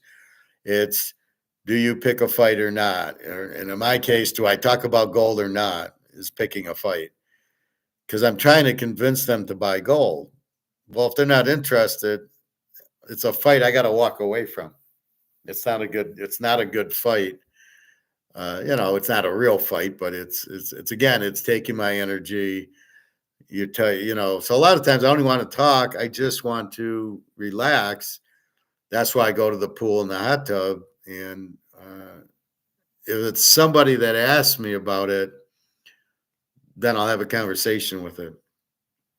But if they don't even want to talk about it, no, I'm not going to waste my time. And I walk around very stoic in the locker room. I don't really look at anybody, and I get in, I get out. And when I love when you're getting dressed and there's a locker, and the guy wants to get into his locker, but it's right behind me, and I'm like, fuck off.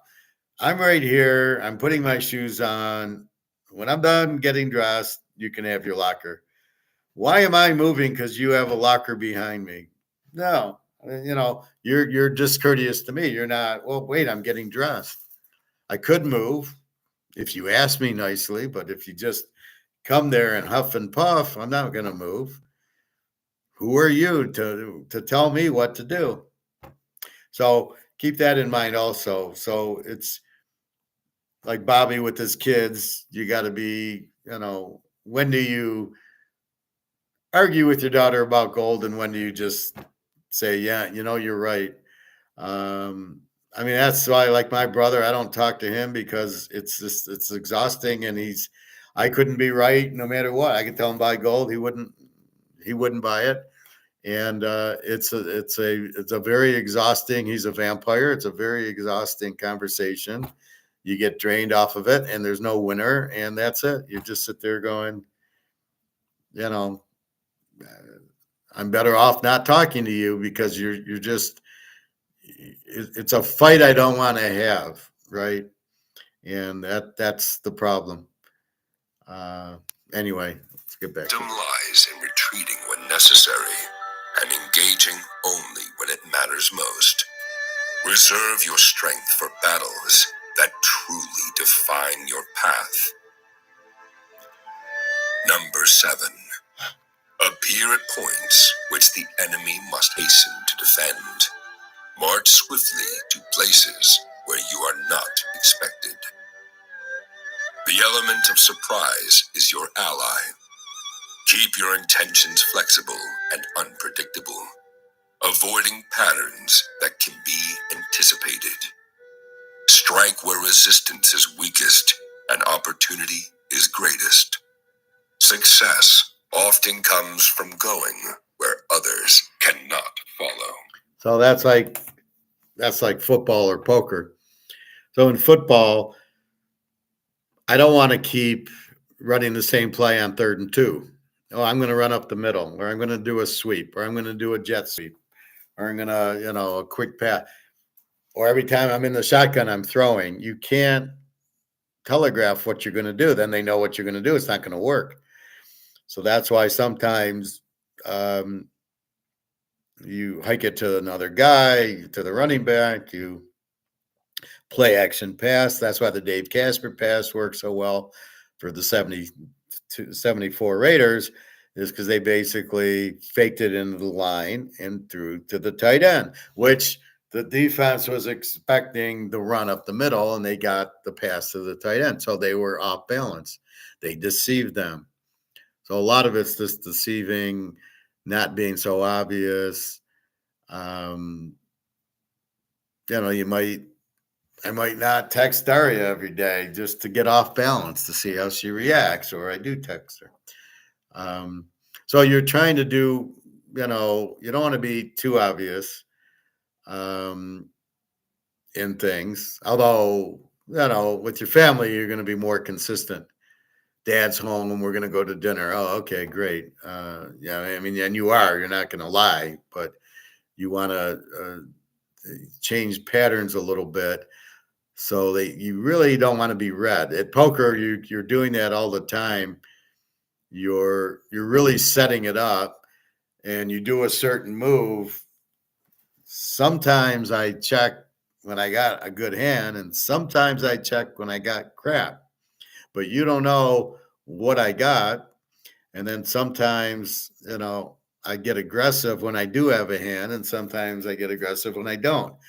Well, you don't know what play it is. And that's with the level. If you're going to play poker, that's what you got to do, is you've got to mix it up where people really don't know what you're doing. Oh, wait, he checks. Oh, he's got a hand. Oh, wait, he's betting. Oh, he's bluffing. Oh, no, wait, he's got a full house. I don't know what this guy's doing. If he's betting and checking, what's going on. That's how you win at poker. That's how you win at most things. To mix it up. Now at your job, you got to be more consistent, work wise. But at social things or at others, you got to be a little bit more inconsistent, which is good. You don't want to be very obvious. Hey everybody, it's Tony Robbins. Listen, I'm on my way to the studio. Shut the fuck up. The sun is setting on an opportunity, and I don't want to get... Often comes from going where others cannot follow. Number 8. Even the finest sword plunged into salt water will eventually rust. Neglect wears down even the strongest foundation. Relationships, skills, and tools require constant care and attention to maintain their value. Without vigilance, strength fades and potential is squandered. Protect what matters to you through consistent effort. Train hard, and once you see your desired results, keep training. Number 9. Do not repeat the tactics which have gained you one victory, but let your methods be regulated by the infinite variety of circumstances. Life is ever-changing, and what worked yesterday may fail tomorrow. And that's how I pick football games, because I used to do the trends, and then all the players kept moving around. The quarterbacks and coaches were on different teams, or they draft a guy and immediately he's playing like the Bears. So you have nothing there, and then the Bears all get a new coach. So again, I can't use the Bears. So you keep the trends worked, but now I got to come up with a different method, which is more based on defenses and quarterbacks. And so you're constantly evolving and changing. Poker, you might have to change, where the players change a little. You got to read them a little differently. So you've got to keep up with change. So what they're saying is, yeah, this guy was bluffing me, and the girl checked when she had a good hand. Well, maybe she times doesn't check when she's got a good hand. And so that's what you got to keep up with, is what's happening, and basically keeping up with changes, because it worked, my picking the football games, I go 10-0 one week, and I make the exact same picks the next week, and I go 5-5, and it's the same method, the same pick, but it didn't work where the week before it worked. And that's what you're trying to, that's why I make changes. That's why. So what did I do to figure that out? I started ranking the teams. They're an A team, they're a Z team. So they're a really good team, they're a real shit team, they're an over team or an under team. And so that's the change I made the dynamic to try to keep winning. They got, like, what did I talk about? Detroit, Washington. Oh, Washington's got a weak defense. Detroit's going to score on them. I would never have looked at that. So in the 80s with Joe Montana, I'm betting Joe Montana and Jerry Rice. I'm not Lawrence Taylor. I'm not really looking at the team as a strong offense or defense. I wish I would have known this in the 1970s because Michigan, Ohio State always played unders, and they ran the ball, had tight. There's a lot of games that just the defenses were strong that you could have won a lot of money betting the Steelers under. I don't think I ever bet the Steelers under. I always bet the Steelers. And I guarantee you there was unders that one game when they played that Ice Bowl in Pittsburgh for the second Super Bowl. So they beat Oakland the first year, and then the second year, so 74, they beat them in Oakland after the Miami game, Oakland, Miami. But the next year was in Pittsburgh, and it was all ice, and the field was, glass and everything. So that would have been a great under, but I don't know what it was. It was probably 39 or 40. But the whole Steeler defense, you would have bet under on and made a fortune.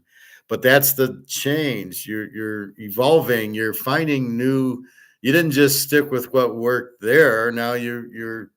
I didn't even bet unders in over unders in the 70s, but I do now, and I make a lot of money betting them.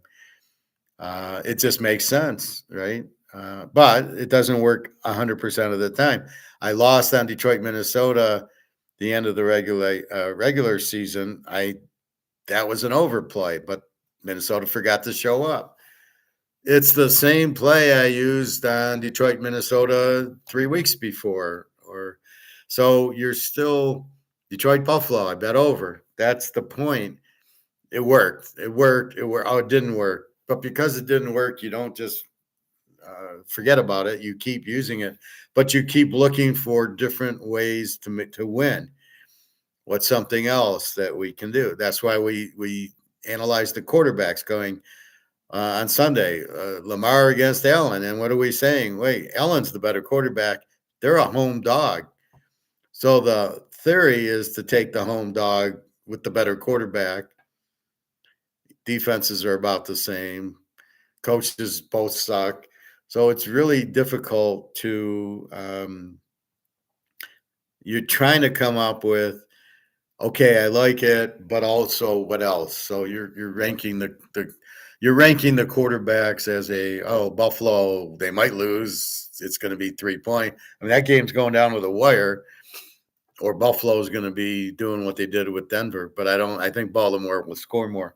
But that's what you keep evolving. You don't say, well, this is what worked in 1975 with the Steelers, so therefore I'm going to keep I'll keep betting that way. And there's too many changes, too many rule changes that are affecting the game, so you have to adapt. And that's what I do. I keep looking in baseball for ways to pick winners. I'm pretty good at it. It's kind of ERAs, but now the pitchers go 5 innings, so that makes it difficult. The hitting makes no sense. It's basically betting against weak pitchers and betting on aces, and hopefully they pitch 7-8 innings like Verlander. But again, you keep adapting because it's too unpredictable. Football, you get a little more predictable, like, oh yeah, Mahomes is a road dog, yeah, and we won all 3 times with it last year, and he won't be a road dog this year. He's a home favorite now. He'll be a home favorite against Buffalo next week, and they'll be favored in the Super Bowl. If they're not, if Detroit Philly winner is favorite over Kansas City, we're going to bet one of these on Kansas City as a dog. But I don't know. Detroit, they're not as good as you think they are, and therefore the value on them is a little overvalued. And I don't think they should be 9 points over Washington. Although I do think eventually Washington's defense lets them down. Detroit gets their scores, and Daniels will get his yards. But again, you're adapting. You had to adapt Washington this year to Daniels. And now we got Atlanta and Penix and Bo Nix. You have to adapt your betting on that. So that's really what they're saying. And you can't sit on your laurels. You have to keep finding new ways to win. We found this by searching, by understanding. We got out of this to get into this. We kept growing. We didn't sit there like Luke's friend and say, well, I got 4 million in a 401k. Why sell it? He doesn't get that the boat's sinking. We are long past getting that. We've had it for 3 or 4 years. We know the boat's sinking. You can see my videos. Go back. So that's the key. You have to keep seeing what's going on. Oh, India's going broke and Germany's going broke. So you see all this, and so you have to adapt and you have to adjust and go, okay, what's our play? There's always an action gives you a reaction. All these countries going out, China housing crisis number 2. What's the reaction? Is that the real key is this is worthless. So you have to understand that, but they keep deceiving you. Or we'll go to digital, we'll go to Bitcoin. That's not money. That's not even real. You don't even know. At least this I have in my hand, and at least this is as worthless as it is. I have in my hand. I know I have it. Or if it's in my like I got paid. I didn't actually get money. I got an electric transfer and a direct deposit, but I can see in my account I got my paycheck. And then I went to the bank today and they gave me hundreds. They gave me my paycheck. So it was there, it was real. And then I took it and bought gold with it. So you could see everything. And that's really the key point. You can see what's going on. You adapt to it. And that's kind of what he's saying. You can't just sit on your laurels. Well, this is the way I've always done it. I hate when I go to work and somebody says, well, it's just the way it's always been done. And I'm like, and I always make changes and I'm very creative and I automate and I fix things. And that's what I do. So anyway, back to here. Adapting to new circumstances ensures lasting success. Stubbornness leads to stagnation, but flexibility breeds innovation. Be ever willing to reinvent yourself and your methods. Number 10. A leader leads by example. I like this one. Not by force. True leadership inspires others through action, not coercion. People follow those who embody the qualities they admire.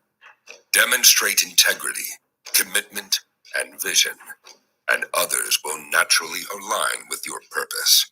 Lead from the front and let your deeds speak louder than your words. Number 11. Engage people with what they expect. It is what they are able to discern and confirms their projections. It settles them into predictable patterns of response, occupying their minds while you wait for the extraordinary moment that which they cannot anticipate. Managing expectations allows you to navigate unseen. When you appear predictable, others lower their guard.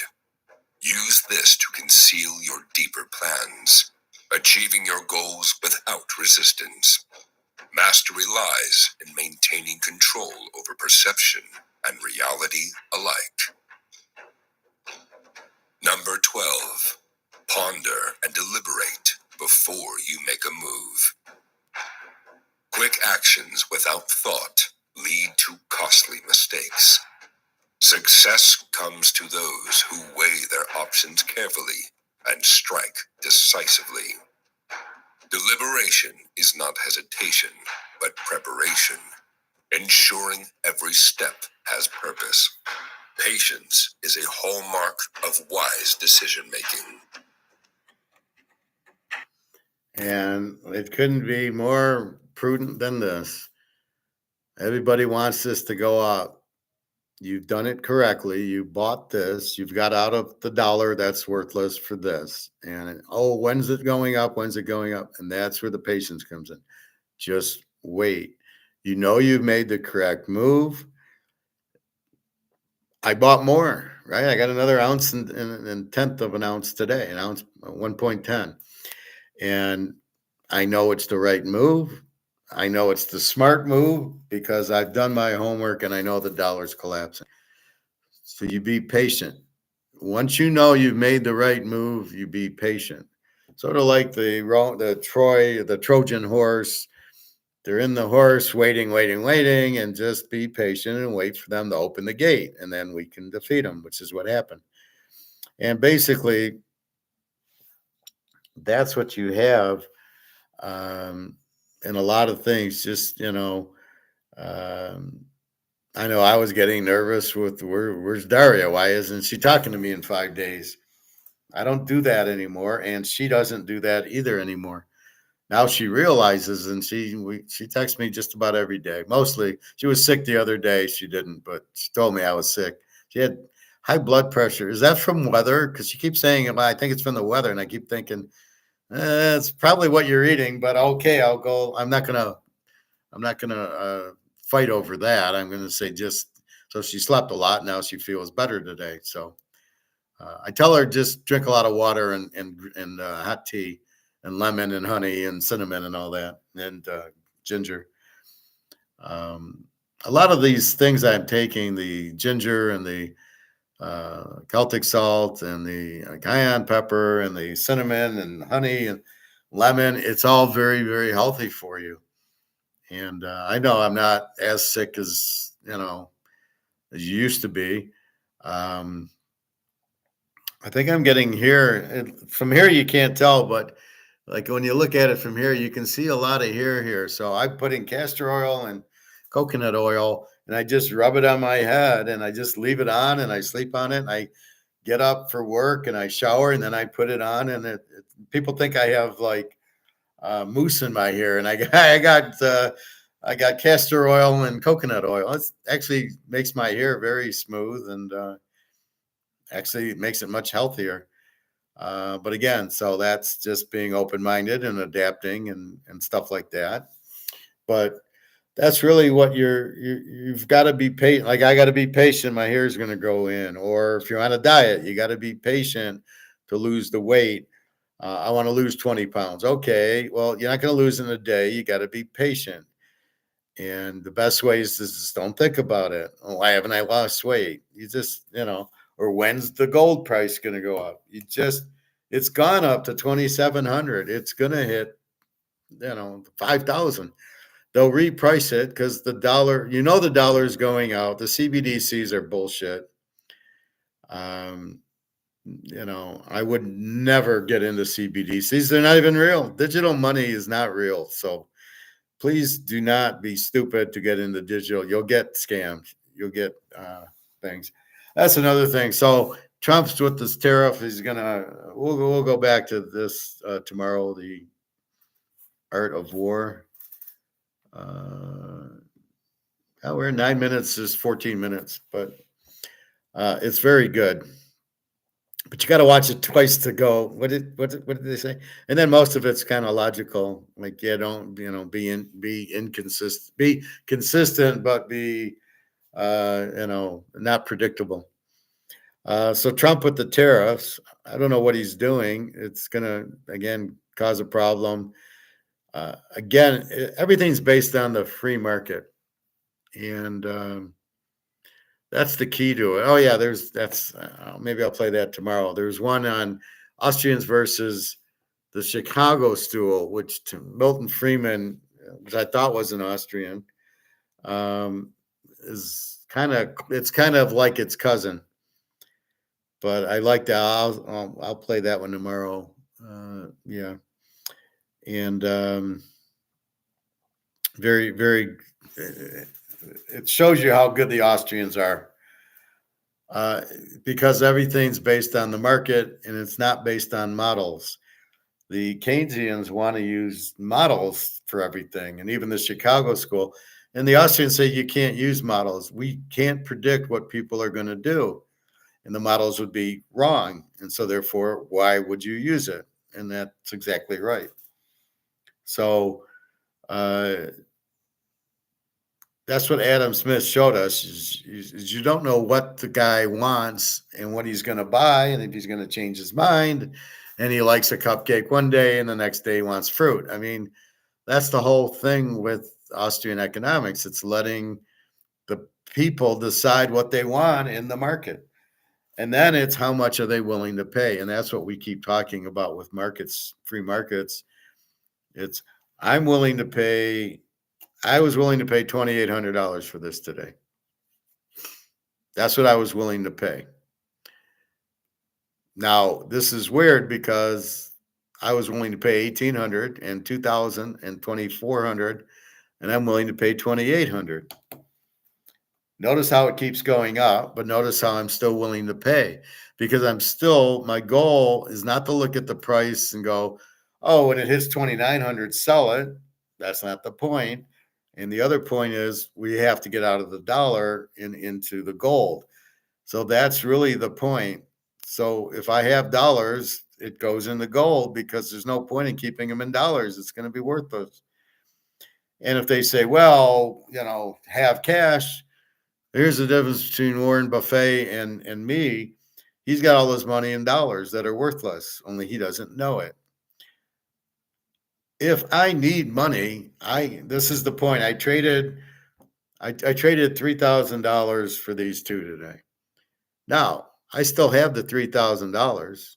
If I need money, I go and sell it right back to him. Only I know the price is going to keep going up.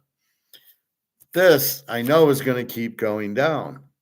So if I keep holding this, then the value of this is going to drop and the value of this is going to keep going up because of the demand and low supply. This is the other way. There's no demand and there's very high supply. Right? The supply is huge. The supply is very limited. The demand's limited. The demand's huge. Well, it's quite obvious what to do. And that's so Warren Buffett, the problem is he's in dollars that are losing value and he doesn't know it. And his dollar is not worth what it was. Luke's guy with $4 million in his 401k, it's not worth $4 million. Or the $4 million is going to buy a steak soon. That's the problem. And you see the prices going up at the grocery store like I did today. Avocados are now $2.50. They used to be $1.99. I paid $2.50 for my avocados. I'll have to go to Walmart. They're like 98 cents. They're a little different and they're not as big, but to me, why pay $2.50? That was a high price, so I'll have to adjust.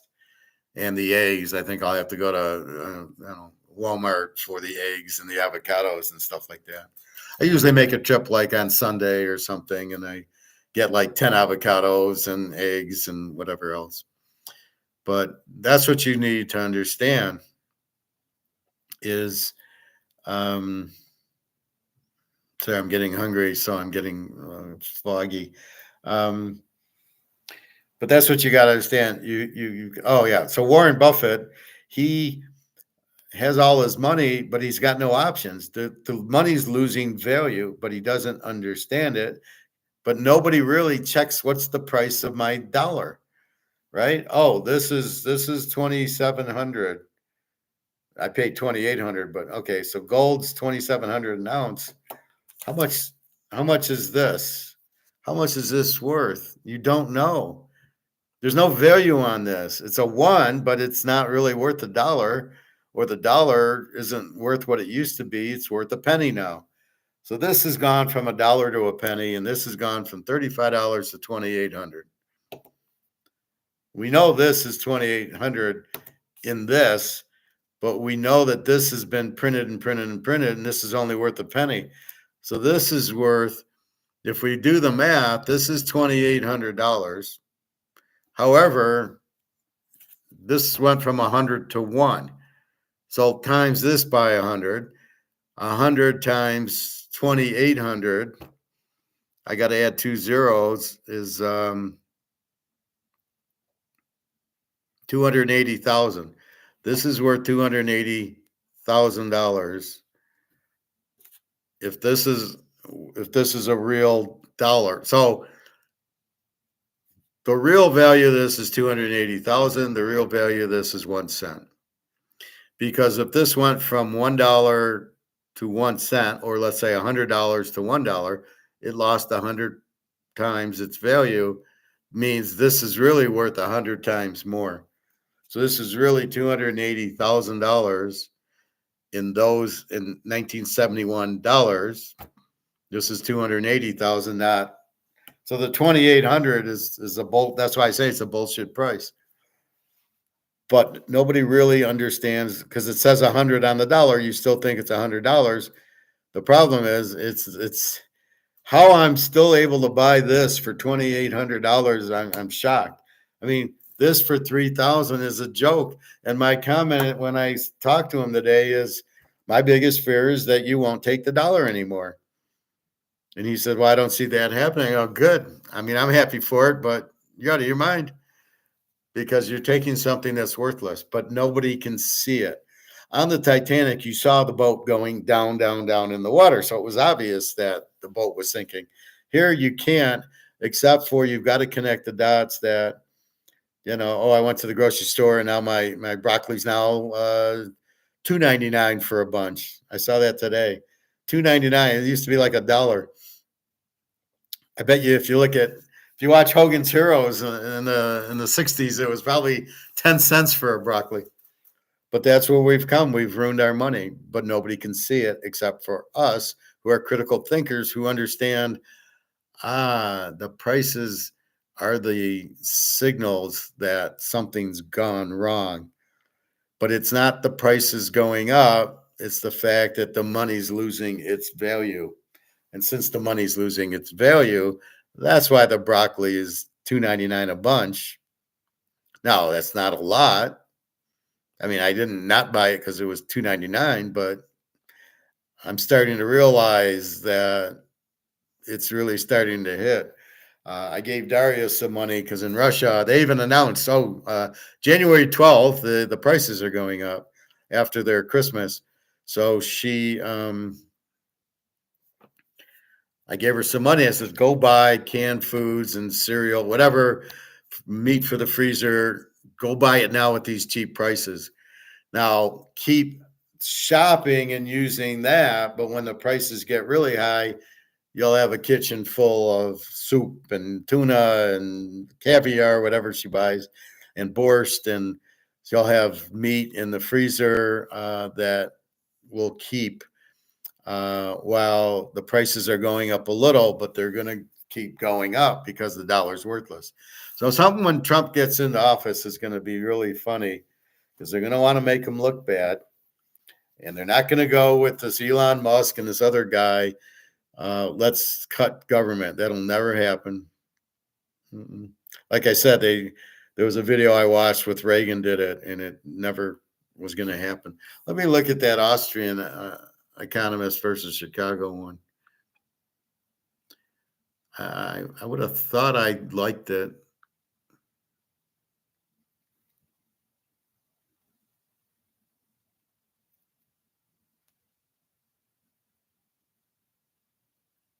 Oh, here it is. Well, it's 18 minutes, so I won't play it now, but I'll play it tomorrow.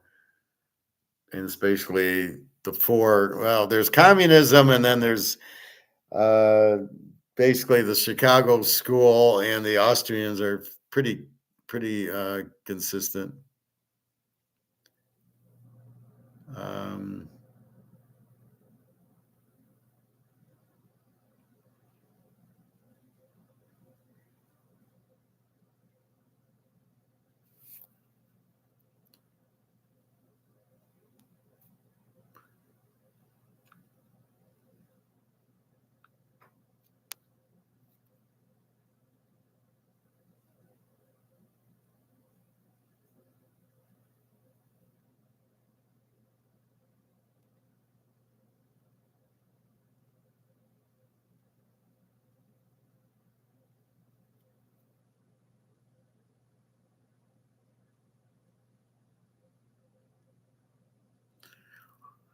Here's a short story. There are 5 ways to destroy your enemy without throwing a single punch, straight from stoic wisdom. 1. Stay calm under pressure. Nothing frustrates an enemy more than your unshakable composure. Marcus Aurelius said, "You have power over your mind, not outside events. Master your reactions. 2.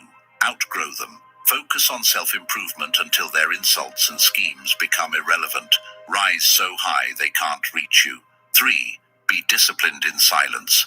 Let them waste energy on petty attacks while you conserve yours." Seneca reminds us, to speak little is to be disciplined. 4. Kill them with indifference. The opposite of hate isn't love, it's apathy. Don't give them the satisfaction of your attention. 5. Turn their negativity into fuel. Every insult, every setback, use it to sharpen your resolve. Epictetus taught, what stands in the way becomes the way. Here are 5 ways to destroy your enemy without I like throwing. that one. That was a good one.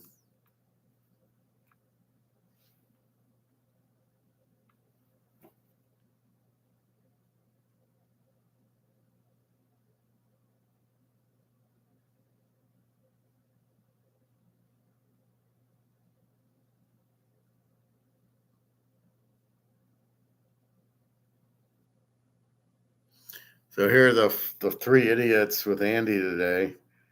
What a waste of time. They just say that they're all there to make sales. They're just, oh, I have this report and I have this, and Checkman's got his gold store, and they don't say anything. I mean, really, it's the same. It's like, yeah, I know. When's bricks going gold and when's the $3,000 gold? That's why I'm watching, Mark. Tell me about Russia. I already know that the dollar's collapsing and that gold's the die. You're just repeating yourself with the same shit. So who cares?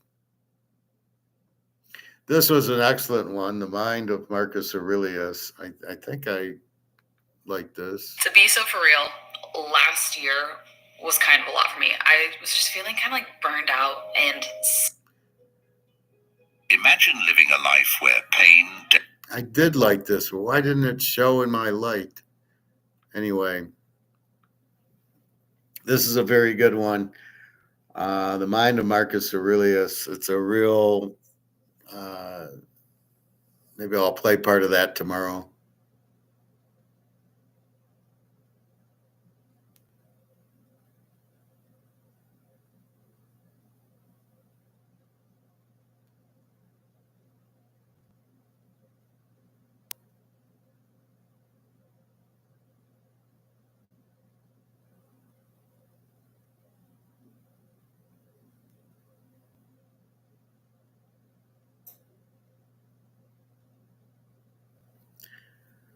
So here was one on the car markets. This is not just a car market crisis. Big autos are being... Now, the problem I have with this was they were talking mostly electric cars, and I'm like, no, it's not real. Electric cars are just bullshit by the government. Again, the distraction. It'll never work. Nobody's changing to electric cars, at least not here. In Europe, some are because it's maybe a little cheaper and the gas is really expensive. And if you just charge your car, and again, I talked to a guy at work. I think his name was Epictetus or something, and he was from Brazil, and he says, well, the difference in Europe, they're all small cities. It's 30 minutes from Berlin to Hamburg or whatever's on Hogan's Heroes, and that'll work for the electric car. And then you can charge it where you get to. I don't know if there's enough charging stations and enough electricity for it. That I doubt. But that's really, he said it'll work a little bit more there than in the U.S. If I want to drive from here to Chicago, it's 5 hours. And I'm never taking an electric car. I won't know. There's a gas station. They might not have a charging thing. So I'm not sure where the charger is. So what am I going to do? Die because my car ran out of the battery died, or it got wet, or it's cold, or it's hot, no, the battery doesn't work, or, after 5-6 months, the battery charge won't hold. So I'm charging it every day. What's the point of that? That's not highly productive. That's not productive. If I got a car that I have gas with it, I just fill it up and there's gas stations all over the place. So I don't think people are running to the electric car, but that's what he was saying, that they're going bankrupt. And, I know they lost money in the electric car, but I thought both of them said, fuck it. And they're just going back to gas powered. So I didn't really get that. So I'm not sure what's going on, but it's a fun and easy way to make cash. Sign up. It's got to be hard for the car companies just because the high interest rate and people don't have the money because of the inflation, which is the printing of the money, making the money worth less, not prices. And so because you have less money to spend, are you running out to buy a car? You're running out to buy groceries and maybe a winter coat and gloves, and you need certain things, but you're not running to buy a car. It's hard to buy a higher thing. I just thought of something in the middle of that, but I can't think of it now.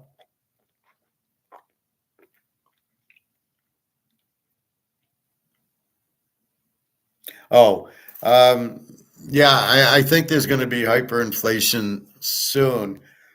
I mean, when you go to the grocery store and even your vegetables went up and the eggs went up, and God knows the cereal's $5 a box, and they keep raising the price on that, you do notice it, and then it does scare you, and you go, oh my God, I mean, how can I afford this? And then you start getting laid off. You're really fucked. So the people that are laid off are really fucked. There's I don't know how they eat, but a lot of people who don't understand our gold and silver are like, what am I going to do? The prices keep going up, and they don't realize that the dollar's going and gone. So you're not even going to be able to use dollars to go to the grocery store, or it's going to be so expensive. You'll take $100 and you'll buy milk and cheese, and that's $95. I mean, I keep noticing it. I go to the store, even my pita breads, $3.99 for fucking 8 pita breads, the big ones, but they're $8.99 or $3.99. Just about everything. The reason I buy vegetables, they're only. I saw strawberries and blueberries on sale, 2 for $5. I was all excited. And $2.50 is not a real good price on strawberries and blueberries. It used to be 99 cents. So people will get scared and they will panic. And I think that's what they want to do, is get people, well, we'll do CBDCs. Well, that's not the answer. That's not money. Not only is it not money, but it's you can't even hold it. You don't even know what you got. It'll be credits, like Back to the Future when Biff hit the thumbprint on the taxi. Back to the Future 2, of course. They just use credit. They didn't even use money there, which is, I don't mind like using my debit and credit cards. So I don't have to carry $500 when I go to the grocery store. I can use my cards, but then I got to go pay the cards off. But that's the problem. So people are going to start panicking, and a lot of people are out of work. It's going to be a big depression is coming. And they distract you there. Oh, no, everything's fine. The economy's great. We're growing. And, it's like, these are the biggest fucking liars I've ever heard in my life. And this is the problem. This is what I'm here for, because somebody's got to say to everybody, no, we're getting fucked. The money's worthless. The economy's in a depression. The cars, the houses aren't selling. Well, that affects all the laborers. So I can't hire a plumber or an electrician or a carpenter because I'm not building houses. So all of them get laid off. Where else are they going to work?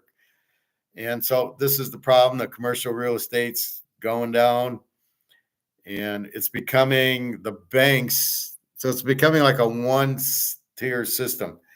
Well, we have banks and you can get credit and go buy things, and that's it. That's our economy. It's not real. It's not.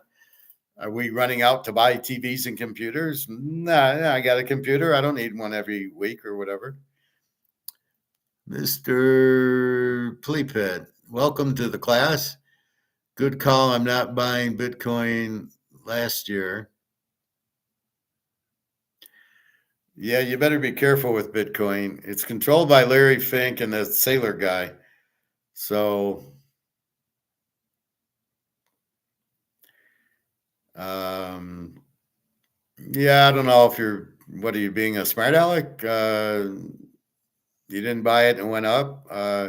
I'm not looking short term, and I don't know what happens, but I can guarantee you want to be in gold and silver. So, Bitcoin isn't real. It's a Ponzi scheme. So I would have said the same thing about Madoff. In fact, I did. And I could have bought Bitcoin real cheap. And I said, it's a Ponzi scheme. It's not real. It's not backed by anything. So that's basically the point of what I was trying to make. You can buy it, but I would not, buy it now. It's what's it, $100,000, 99. Go buy it now. Well, by the way, when you try to cash it, you won't be able to take it to your bank and get the money out. Not only that, the money will be worthless. See, I'm 5 steps ahead of you in the game, and you're not understanding that. That's okay. I'll stay stoic, but you don't get it. It's worthless. It's not real, and the money's not real. So until you're into this, you're fucked, but you don't know you're fucked. I told Luke's friend he's got $4 million 401k to sell it and buy gold with it. Now he lost his job. So am I wrong there? No. Am I wrong with Bitcoin? No. That's the point. You've got to understand it's nothing. It's not real. It's Madoff. And I would have told you not to be in Madoff. In fact, my brother-in-law was thinking of, I can get 15% return. And I says, that's impossible. And he bought Madoff and lost his ass. And that's the point. It's a timing thing, but realize that it's not worth anything. It's not real. Digital stuff is not real. And you don't even know if you have it. You can't use it. Can you go to the grocery store? So my point is, even if you're smart enough to sell now, as if you were at a casino and you got up $10,000 playing craps, and you'd say, hey, I'm taking my profit and getting the hell out of here. That's what you should be doing in Bitcoin. Do more research before you talk bad about it. You shouldn't talk about it if you don't know. Okay.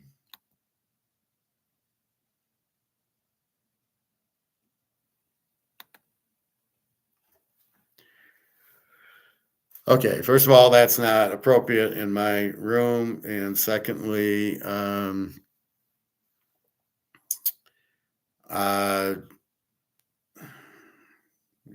talk gold here. Stock market's going to crash, but gold's going to go up. But that kind of language is not appropriate. Were you going to buy Bitcoin and you didn't? Did you buy gold then, or did you just? What do you do with your money? Just leave it in the bank? You buy stocks with it. You're not looking at the whole picture. So it's really. I don't know what to say to people like that. I mean, it's just, we know it's a Ponzi scheme. Look at the OneCoin, the crypto queen who screwed people out of billions of dollars. So, you're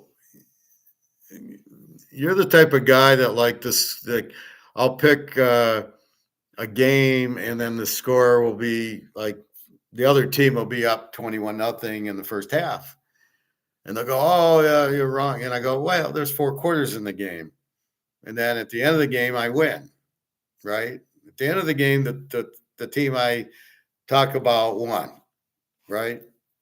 So wait for the game to end on Bitcoin. So you could buy it. I didn't tell you not to. I'm telling you my opinion on it. I know a Ponzi scheme when I see one. So I don't appreciate that. But what is Bitcoin? And you can't answer me because I'm not allowing that for you to answer it. But what do you think Bitcoin is? Do you think it's currency? Or are you listening to Michael Saylor? He's a scammer too. I mean, all these guys, there's like 10 whales in it, and they're controlling the price. And Larry Fink and Saylor are it. The fact it went up, fine. You could have bought it and you could have made money and said, well, I'll listen to Howard, but okay. I know a lot about it. And I think I've had this conversation with other people on here. You guys don't. Okay. So what's so good about Bitcoin? Is it limited? Is it, what would you rather have, Bitcoin or gold? Apparently you'd rather have Bitcoin. Good luck with that one. I know everything I need to know.